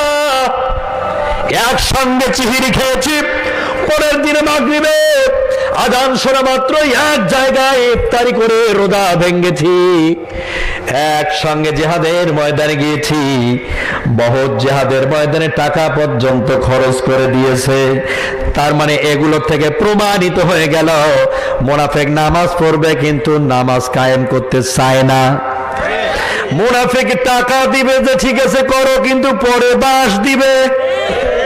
মুনাফিক উৎসাহিত করবে, পিছনে পিছনে লাঠি দিয়ে ফেলায় দেবে। মুনাফিকের এই চরিত্রটা সারা পৃথিবীর মানুষকে পরিষ্কার করে দিতে চাই। এগুলো মাথায় রাখতে হবে, বুঝতে হবে। নবীজি বললেন, এই লোকটা কিভাবে মুনাফিক হয়? আল্লাহর নবীর সাহাবী বললেন, আমি পাহাড় থেকে দেখতে পেলাম লোকটা এগুলো করেছে হুজুর, আপনি তার পাঞ্জাবি দিবেন না? নবীজি বললেন, ঠিক আছে তাই হবে। সাহাবী আবার বললেন, ও নবী, আমি নিজের চোখে দেখতে পেলাম আপনার প্রত্যেকটা সাহাবীরা যখন এই উহুদের ময়দানে যাচ্ছিল, রোডের মধ্যে ঢুকতেছিল, তখন এই সেই আব্দুল্লাহ ইবনে উবাই মানুষগুলোর কানে কানে গিয়া ব্রেন ওয়াশ করে দিয়ে বলেছিল, উহুদের ময়দানে কাফেরদের সংখ্যা বেশি, মুসলমানদের সংখ্যা কম, তোমাদেরকে বাঁশের পাথার মতো উড়ে দেবে, ত্রাস করে দেবে, তোমাদেরকে মাটির সাথে মিশিয়ে দিবে। যদি তোমরা বউদেরকে বিধবা না বানাতে চাও, সন্তানদেরকে এতিম যদি না বানাতে চাও, তাড়াতাড়ি রাতের অন্ধকারে তোমরা এই মাঠ থেকে, ময়দান থেকে পালিয়ে যাও। এই মুনাফিকের বক্তব্য শুনে 3 থেকে 350 মতো সাহাবী, উহুদের ময়দানের একটি গলির পথ ছিল, মুনাফিক নামধারী কিছু মুসলমান ছিল, তারা এই ব্যক্তির কথা শোনার পর গলি দিয়ে ভাগিয়ে পালিয়ে গিয়েছিল। কমে গেল আল্লাহর নবীর সাহাবীদের সংখ্যা ময়দানে। ঠিক ওই সুযোগে কাফেরদের সংখ্যা আরো বেশি প্রবল বেগে এগিয়ে আসলো। আসার পরে ঘিরিয়ে ফেললো, বৃষ্টির মতো পাথর আসলো, বৃষ্টির মতো তীর ধনুক বল্লম আসলো। একজন কাফির আমার নবী, বিশ্ব নবী জনাবি মুহাম্মদুর রাসূলুল্লাহ ওপরে একটা পাথর নিক্ষেপ করে দিয়েছে। নবীজির বুকের মধ্যে পাথরটা এসে যখন লেগে গেল রে, গালটার উপরে রক্তটা জমা যেন ফুলে উঁচু হয়ে গেল। ওই পাথরের আঘাত খেয়ে এক চোটে গাল ফুলে গিয়েছে, সেই চোটের ভিতরেই দমদার মুবারক খুলে মাটিতে পড়ে গেছে। কত বড় আঘাত পেয়েছে আমার নবী, ওই জায়গায় বেহুশ অবস্থায় পড়ে আছেন। বিশ্বনবী মুহাম্মদুর রাসূলুল্লাহ সাল্লাল্লাহু আলাইহি ওয়াসাল্লাম এই কাফিরের বাচ্চা মুনাফিকেরা প্রচার করে দিল, কুতিলা মুহাম্মদ, কুতিলা মুহাম্মদ, মুহাম্মদকে কতল করা হয়েছে। সাহাবীরা যখন জানতে পেরেছে বিশ্বনবীকে হত্যা করে দেওয়া হয়েছে, আল্লাহর নবীকে কতল করা হয়েছে, সঙ্গে সঙ্গে মনোবল দুর্বল হয়ে গিয়েছে সাহাবীদের। এরপরে দুর্বল যখন হয়ে গেল মুসলমান, নবীজির হত্যার কথা শোনার পরে দুর্বলতা মনের ভিতরে আসলো। হারে, কার জন্য উহুদের ময়দানে জিহাদ করার জন্য আমরা এসেছি, কার জন্য সত্য প্রতিষ্ঠিত করতে চাই, কার জন্য আমরা এই সত্যের বাণী ছড়িয়ে দিতে চাই, সেই নবীকে আজ কতল করে ফেলেছে। আজ যেন আকাশের একটা চাঁদ ছিঁড়ে মাটিতে পড়ে গেল। ওই সুযোগে সাহাবীদেরকে হত্যা করে দিল। ভাইয়েরা আবার শহীদ হয়ে গেল। নবীজি মাটিতে পড়ে আছে, হুশ আসতেছে না, বেহুশ অবস্থায় পড়ে গেছে। একজন সাহাবী এসে দেখলেন আমার নবী মনে হয় চলেই গেছে। দুর্বল সবার মাঝে শোকের একটা যেন ছায়া নেমে আসলো। কেউ কিচ্ছু বলতে পারে না, মুখী কার মুখ থেকে কোনো ভাষা বের হচ্ছে না, ভাষা যেন হারিয়ে ফেলছে। একদিকে সাহাবীরা শহীদ হয়েছে, সাথী বন্ধুরা হারিয়ে গেছে, আর একদিকে কলিজাটা যেন ছিঁড়ে গেল। আজ অল্প শোকে কাতর, অধিক সুখে পাথর হয়ে গেছে। মাটির সাথে সাহাবীদের শুয়ে দিল। কাফিররা যখন মানুষকে হত্যা করে নির্মম ভাবে, পশুর যে দাম তাদের কাছে আছে, মুসলমানদের সেই স্নেহটুকুল তারা করে না। প্রকাশ্য দিবালাকে বুকের ওপরে গুলি চালিয়ে হত্যা করে। আজ মানবতা কোথায় রয়ে গেছে? আজ বিশ্বের মুসলমানকে পাখির মতো গুলি করে করে হত্যা করা হয়, গুম করা হয়, খুন করা হয়, বিনা কারণে অকারণে মানুষের উপরে স্টিম রোলার চালা হয়। কোথায় আজ মানবতার সংস্থাগুলো? কোথায় আছো? কেউ তো কিছু বলতে পারো না। কারণ কি? কারণ মুসলমানদের মারলে প্রবেশন, আর মুসলমানদের ক্ষতি করতে পারলে তারা প্রবেশনে আসবে, ডিমোশনে যাবে না। কথা বলেন ঠিক কিনা? আল্লাহর গজব যখন আসবে তখন তোদের গোষ্ঠী শুদ্ধা আল্লাহ মাটির সাথে মিশিয়ে দেবে। এক করোনার কবরে সারা পৃথিবী কাঁপিয়ে দিয়েছেন কে? তোমাদের একটা ভ্যাকসিন আবিষ্কার করার মতো ক্ষমতা ছিল না। মানুষ মাটির মধ্যে হামাগুড়ি দিয়ে বেরিয়েছিল, মানুষ টাকা পয়সা শহরে বাজারে ছিটিয়ে দিয়েছিল। এগুলো দিয়ে কি করব? বাড়িঘর দুয়ার অট্টালিকা দিয়ে কি করব? যেখানে স্ত্রী সন্তান পুত্রকে বাঁচাতে পারতেছি না, যেখানে নিজে বাঁচতে পারতেছি না, এগুলো দিয়ে কি করব? আল্লাহর গজব যখন আসবে রে, কেউ তোমরা যারা মানুষের অধিকার হরণ করো বাঁচতে পারবা না। আমার প্রিয় ভাইয়েরা, আল্লাহর নবী বললেন, ও সাহাবী, যেহেতু আমার আল্লাহ এখনো বাধা দেয়নি, আমি তাকে পাঞ্জাবিটা দেওয়া থেকে বিরত থাকতে পারি না। আল্লাহ নবী পাঞ্জাবিটা খুললেন, ওই মুনাফিকের ছেলের হাতের মধ্যে তুলে দিলেন। পাঞ্জাবিটা নিয়ে উবাই ইবনে সুলুলের ছেলে বাসার মধ্যে চলে গিয়েছে। গোসল দেওয়া হলো মুনাফিকের, এরপরে পাঞ্জাবিটা তার শরীরের মধ্যে পরিয়ে দেওয়া হলো। লাশটাকে নিয়ে আসা হলো মসজিদে নববী বারান্দার সামনে। সেখানে বিশ্ব নবী বললেন, সাহাবীরা রে, বেরিয়ে আসো, তোমাদের ভাইয়ের জানাজা হবে, এখন বেরিয়ে আসো। নবীজির 13 জন সাহাবী ছিল, 5 জন সাহাবী বেরিয়ে এসেছে। এখনো একজন সাহাবী ভিতরে, তার নামটা কি জানেন? জানেন নাম কি? মনে হয় ওমর ছোট সাহাবী, তার জ্ঞান কম ছিল। তো নবী যে ডাকছে সে যে বের হচ্ছে না, কারণ কি? নবীজির বক্তব্য, নবীজির কথা যদি কেউ না মানে, গুনাহ হবে না সওয়াব হবে? কথা বলে না কেন? সবাই বলে না কেন? ওমর এখন মসজিদ থেকে বের হচ্ছে না। 5 জন সাহাবী বেরিয়ে এসেছে, কাতার বদ্ধি হয়ে গেছে। আল্লাহর নবী ইমামতি করবেন, ওমর এখনো ভিতরে। নবীজি নিজেই ডাকলেন, সে সাড়া দিল না। বিষয়টা কি? বিষয়টা কি? ওমর যে মানলো না নবীজির বক্তব্য, তার কথা যে শুনলো না, তাতে গুনাহ হবে না সওয়াব হবে? গুনাহ তো হওয়ার কথা। কিন্তু কি হইলো এখানে দেখেন, ওমর মসজিদের ভিতর থেকে আকাশের দিকে তাকাচ্ছে আর বলছে, আল্লাহ, আসলে উহুদের ময়দানে যার ভূমিকার কারণে এত বড় সর্বনাশ হয়ে গিয়েছিল, সেটা তো আমি ওমর যেমনটা দেখেছিলাম পাহাড়ের ওপর থেকে, তুমি তার চেয়ে বেশি পরীক্ষা এবং পরিষ্কার দেখেছ। তুমি কেন এখনো একটা আয়াত নাযিল করো না? তুমি কেন এখনো নবীজিকে বাধা দিচ্ছ না যে এই মুনাফিকটার জানাজা করা যাবে না? ও আল্লাহ, আমি আপনার নবীকে বাধা দিতে পারি না। লা তারফাউ আসওয়াতাকুম ফাওকা সাওতিন নবী, নবীর কথার আওয়াজের উপরে তোমাদের কারোর আওয়াজকে উঁচু করা যাবে? যাবে? নবীর কথার আওয়াজের উপরে বক্তব্য দেওয়া হারাম। নবীজি কি এখন বেঁচে আছে? নবীর ওয়ারিস আছে না নাই? তাদের নাম কি? উলামাতুল ওয়ারিসাতুল আম্বিয়া। যেরকম আল্লাহু আকবার। আলেমরা হচ্ছে নবীজির ওয়ারিস। যদি আল্লাহর নবীর কথার উপরে বক্তব্য দেয়া নিষেধ হয়, হারাম হয়, তাহলে নবীর ওয়ারিস যারা কথা বলে কোরআন এবং হাদিস থেকে, তাদের উপরে তাদের বক্তব্যকে থামিয়ে দেওয়া মনে হয় ওয়াজিব হয়? কি হয়? কি হয়? তার বিরোধিতা করা কি হয়?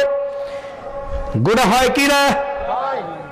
এখানে ওমর ঘরের ভিতরে বসে বসে মসজিদে আল্লাহর দিকে বলল, আল্লাহ আয়াত নাজিল করে দাও। আল্লাহ পাক সঙ্গে সঙ্গে ওমরের দোয়া কবুল করে নিলেন। সঙ্গে সঙ্গে সূরা তাওবার 80 নম্বর আয়াতকে নিয়ে জিবরাইল আমিন আগমন করলেন। আল্লাহর নবী নিয়ত ভাববেন, ঠিক ওই সময় মসজিদে নববীর ছাদের উপরে চোখ চলে গেল। যাওয়ার পরে নবীজি দেখতে পেলেন কে যেন আকাশের দিক থেকে ধীরে ধীরে আসতেছে আর বলতেছে, ইস্তাগফির লাহুম আও লা তাস্তাগফির লাহুম ইন তাস্তাগফির লাহুম 70 মাররাতান। সূরা তাওবার ৮০ নম্বর আয়াত নিয়ে জিবরাইল চলে আসলেন বিশ্ব নবীর কাছে, ডান দিকে এসে দাঁড়িয়ে গেল, গিয়ে বলতেছে, ইয়া রাসূলুল্লাহ, আপনি কার জন্য জানাজার নামাজ পড়ার জন্য দাঁড়িয়ে গেছেন? ইস্তাগফির লাহুম আও লা তাস্তাগফির লাহুম ইন তাস্তাগফির লাহুম 70 মাররাতান। এই মাররাতান 70 বার যদি আপনি এই লোকটার জন্য নিজেই নবী হইয়া তার পক্ষ থেকে আপনি নিজেই যদি ক্ষমা চান, আজকে আপনার মতো নবীর হাতকে আমার আল্লাহ বাতিল করে দেবে, ডিলিট করে দেবে, কবুল করবে নয় আকারে। এটা কি মাথায় ঢুকছে? বুঝতে পেরেছেন? আপনার মতো নবী আর যদি এই লোকটার জন্য তওবা করেন, আপনার মতো নবী যদি তার জন্য আপনি দোয়া করেন, আপনার কারণেই কিন্তু জগৎ বিশ্ব রহমত পেয়ে থাকে। আপনি সেই নবী যার কথা অনুযায়ী আল্লাহ ওহী পাঠিয়ে দেয় না, জয় কর না কেন দেয় না, ওহী পাঠিয়ে দেয়। সেই নবীর দোয়া কবুল হবে না, আপনার হাতকে নামিয়ে দেওয়া হবে। আপনি এখন হাত নামায় ফেলেন, একবার দুইবার না, এই লোকটার জন্য 70 বার যদি নিজে তওবা করেন, নিজের যদি আপনি উজু করা পানি দিয়া ওই লোকটার গোসল দিয়া দেন, আপনার গায়ের পাঞ্জাবি তো দিয়াই ফেলাইছেন। কথা বলে না কেন? পাঞ্জাবি তো দিছে নেই, আর নামাজ তো আপনার জানাজা পড়ার জন্য ইমাম হয়ে তো দাঁড়িয়ে গেছেন। কিন্তু ও নবী শুনে রাখেন, একবার দুইবার না, 70 বারও যদি আপনি করেন, তারপরেও আল্লাহ ক্ষমা করবে না। শুধু এখানে যে শেষ তা না, আজ থেকে পরিষ্কার করে জানিয়ে নেন, ও নবী, যেই নবী আপনাকে এই লোকটা সারাটা জীবন কষ্ট দিল, ওর ভূমিকার কারণে আপনার সাহাবীরা শহীদ হলো, ওর কারণে মদিনায় ইসলামী শাসন ব্যবস্থা চালু করতে গিয়ে বড় মুসলমানদের ব্যাগ পেতে হলো, কষ্ট পেল, রক্ত দিল, জান দিল, দেশ ত্যাগ করলো, হিজরত করলো, ঘর ছাড়লো, বাড়ি ছাড়লো, ঘুমাতে পারে না, খাইতে পারে না, বিবি বাচ্চার সাক্ষাৎ হয় না, দেশ ছাড়া, দেশ হারা। এই মানুষগুলো আজ কে করেছে? এই কার ভূমিকার কারণে এটা হয়েছে? ও নবী, আপনি কি জানেন এই লোকটার কারণে এই কর্মকাণ্ডগুলো হয়েছে মক্কা মদিনায়? এর পিছনের ভূমিকার প্রধান ক্যাপ্টেনটা ছিল আব্দুল্লাহ ইবনে উবাই ইবনে সুলুল। আপনি তার জন্য দোয়া করেন, এ দোয়া কবুল হবে না। আপনি ক্ষমা করতে পারেন, কিন্তু আমার আল্লাহ তারে ক্ষমা করবে না। শুধু যে আল্লাহ আজকে তারে ক্ষমা করবে না তা না, ওর মতো যারা আজকে মক্কা নয়, মদিনা নয়, বিশ্বের তাম পৃথিবীতে ওর মতো যারা চরিত্র গঠন করবে, ওর মতো যারা ব্যক্তি জীবন তৈরি করবে, ওর মতো যারা সমাজ জীবন তৈরি করবে, ওর মতো যারা রাষ্ট্র জীবন তৈরি করবে, ওর মতো যারা পররাষ্ট্র নীতি তৈরি করবে, ওর মতো যারা ইন্টারন্যাশনাল জীবনের আইন নীতিমালা তৈরি করবে, আজকে শুধু উবাইকে ক্ষমা করা হলো না, ওদেরকেও ক্ষমা করা হবে না।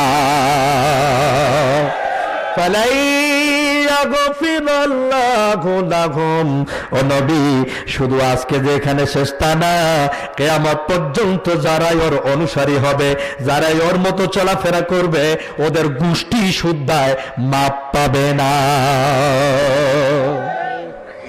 এই আইনটা কি শুধুমাত্র মক্কার জন্য ছিল? এই আইনটা কি শুধুমাত্র এই জগতের এই শতাব্দীর মুসলমানদের জন্য, নাকি কিয়ামত পর্যন্ত বহাল থাকবে? কথা বলে না কেন? এই আইনটা কতদিন পর্যন্ত থাকবে?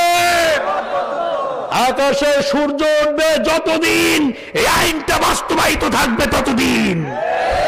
এই জমিতে, এই জমিনের নিচে পানি বহমান থাকবে যতদিন, এই আইন নীতিমালা থাকবে ততদিন। বুঝতে পেরেছেন? আমার মনে হয় কষ্ট পেয়ে গেছেন। কষ্ট পেয়েছেন? আজকে এই সমাজ, এই নীতিমালা, এই আদর্শের পথে মানুষকে ডাকলে পরে আমৃত কারাদণ্ডে দণ্ডিত হয়ে জেলের ভিতরে সারা জীবন ভুগতে হয়। এরকম আছে না নাই? ওমর হাজতি বন্ধু রে, ওমর কই দিহি বন্ধু রে, ও ওরে বিনা দোষে পড়িয়া আছুন মই কেন্দ্রীয় কারাগারে। ওরে বিনা দোষে পড়িয়া আছুন মই কেন্দ্রীয় কারাগারে। যতক্ষণে মই বাড়ি না ফিরি মা দুঃখিনী মোর না পারেনি, ছোট সাওয়ালটা মোর বুকুতে পড়ি ঘুমায়। ও মোর মাহায়ে কান্দে হায়, ও মোর বাপে কান্দে হায়। ওরে দুঃখিনী বউতানি সে রাইতে কান্দে নিরালায়। ওরে দুঃখিনী বহুটা নিশে রাইতে কান্দে নিরালায়। কোটের পাড়ে উকিল মুহুরি যত, ওরা কয় হুজুর টাকা আনছেন কত, কোটে রাগি নাহি সবাই টাকা চায়। ওমর শ্রোতারা কেন্দে কয়, ওমর প্রিয় বক্তার জামিন কবে হয়। ওরে জামিনের কথা ম্যাজিস্ট্রেট সাহেব কাহানে না ভরায়। ওরে জামিনের কথা ম্যাজিস্ট্রেট সাহেব কাহানে না ভরায়। অমর হাজতি বন্ধুরে অমর কই দিহি বন্ধুরে। ওরে বিনা দোষে পড়িয়া আছুন মই কেন্দ্রীয় কারাগারে। ওরে বিনা দোষে পড়িয়া আছুন মই কেন্দ্রীয় কারাগারে। জেলের লাকাবে আছে কত হাজতি, নিন্দে হয় না মোর মাঝিয়া ছুতি, জেলে রুটি পিঠা মোর ভিতরে না যায়। ও মোর বাহাপে কান্দে হায়, ও মোর সাওয়ালটার জামিনও না হয়। ওরে জামিনের কথা ম্যাজিস্ট্রেট সাহেব কাহানে না ভরায়। ওরে জামিনের কথা ম্যাজিস্ট্রেট সাহেব কাহানে না ভরায়। কথা কোন ঠিক কিনা? চোররা ডাকাতরা মদারু সুয়ারু কি আর বলি, মানুষের সামনে বড় ধর্ষণ করে সেঞ্চুরি করতেছে, এরপরে জেলে যাচ্ছে পুঁটি মাছ হয়ে, বেরিয়ে আসতেছে ইলিশ মাছ হয়ে। ধরা খাচ্ছে ইলিশ মাছ হয়ে, বেরিয়ে আসতেছে হাঙ্গর হয়ে। ধরা খাচ্ছে চোর হয়ে, বেরিয়ে আসতেছে ডাকাত হয়ে। আর চরিত্রবান মানুষগুলো কি আর বলি, বললাম না চলবে, চালাবো। আল্লাহর কাছে জবাবদিহি করতে হবে মানুষকে।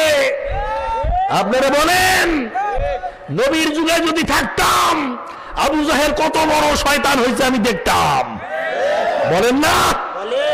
বলেন যে নবীর যুগে যদি থাকতাম দেখতাম যে নমরুদ ফেরাউন এরা কত বড় মস্তান ছিল। কিন্তু তার যে প্রেদাত্মা দুনিয়ায় আছে সেটা দেখেন না, চোখ দিয়া দেখেন না, একটা হক কথা বলতে পারেন না, এরপরে মন দিয়েও ঘৃণাও করতে পারেন না। আইসো দুলে ভাই জড়ে নেই নাকি? অথচ বেতরের নামাজে আপনি কি বললেন? বেতরের নামাজে আপনি কি বলে আসলেন? ওয়ানা তুরুকু মাইয়া ফজুরুকা আল্লাহুম্মা ইয়্যাকা না'বুদু ওয়া লাকা নুসাল্লি। যারা তোমারে মানে না আমি তারে মানি না। যারা তোমারে মানে আমি তারে মানি। তো যেই লোকটা আল্লাহরে মানে না, আল্লাহর বিরোধিতা করে, রসুলের বিরোধিতা করে, হয় তোমার দুলাভাই হয়?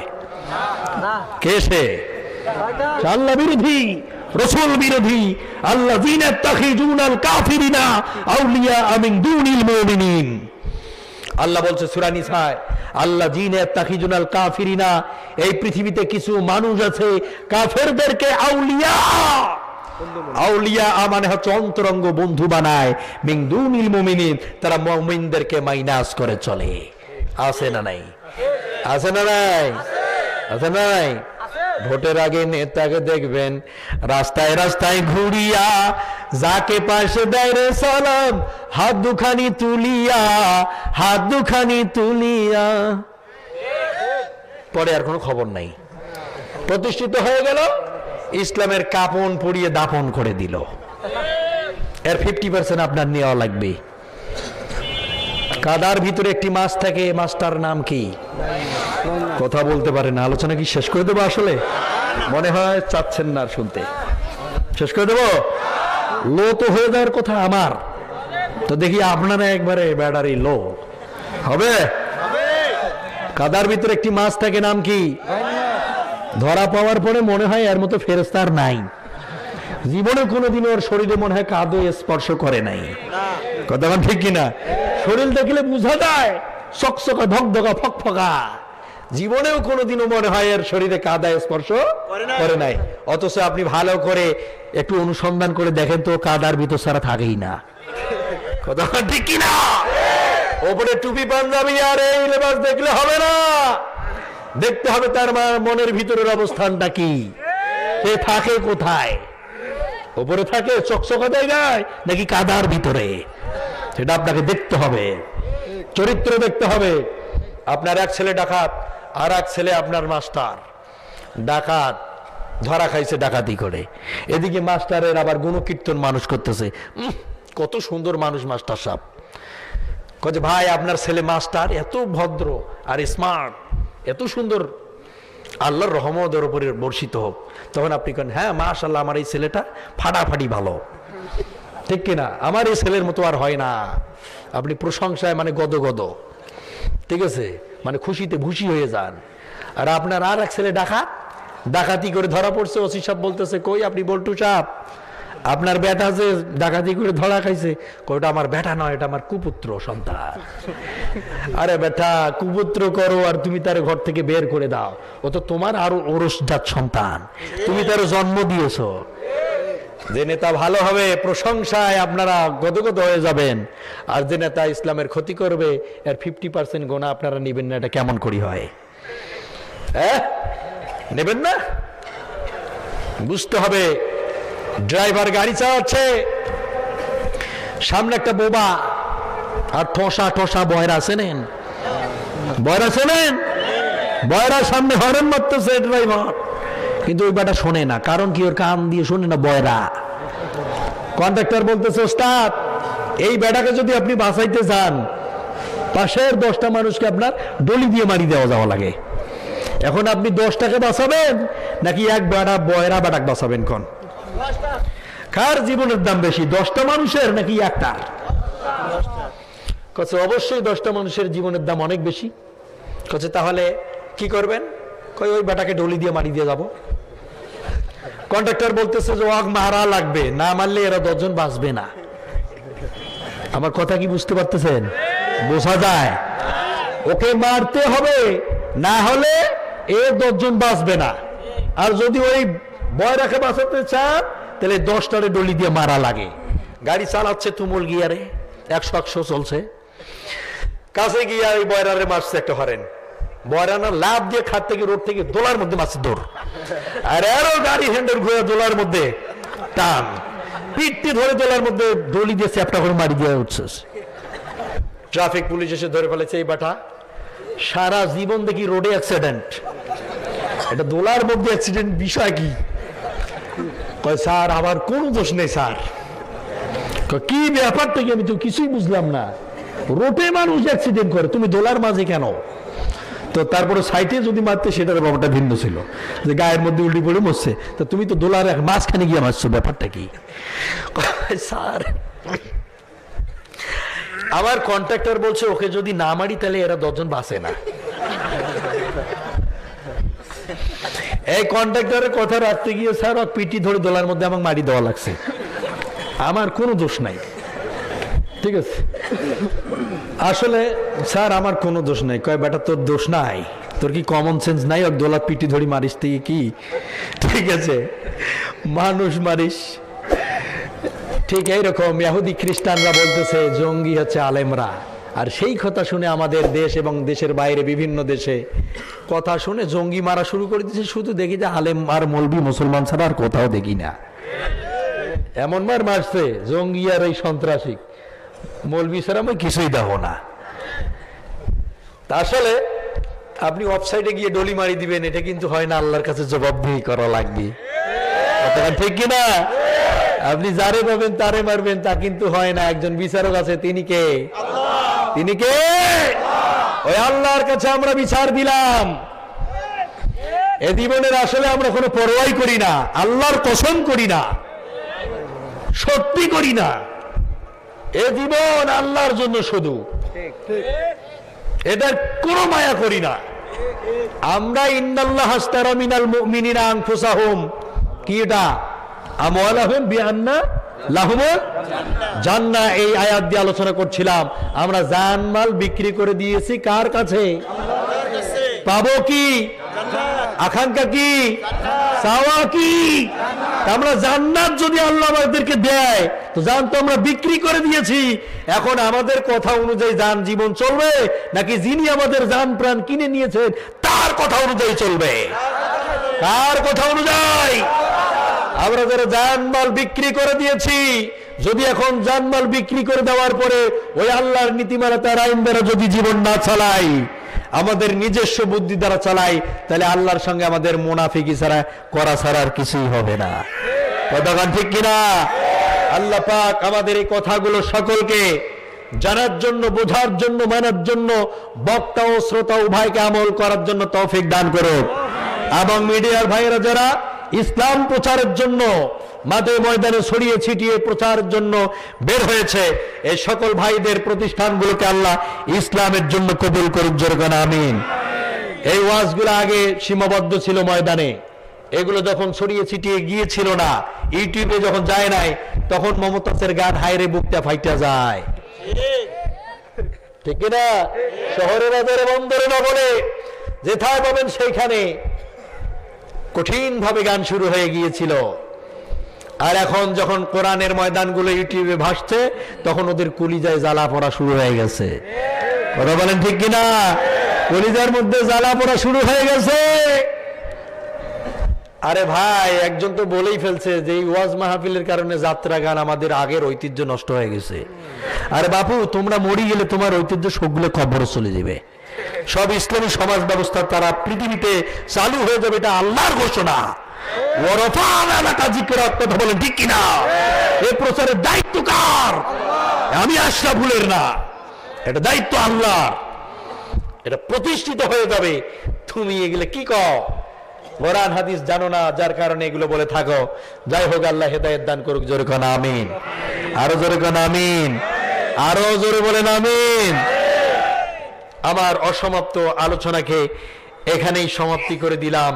ওয়া আখির দাওয়ানা আনিল হামদুলিল্লাহি রাব্বিল আলামিন।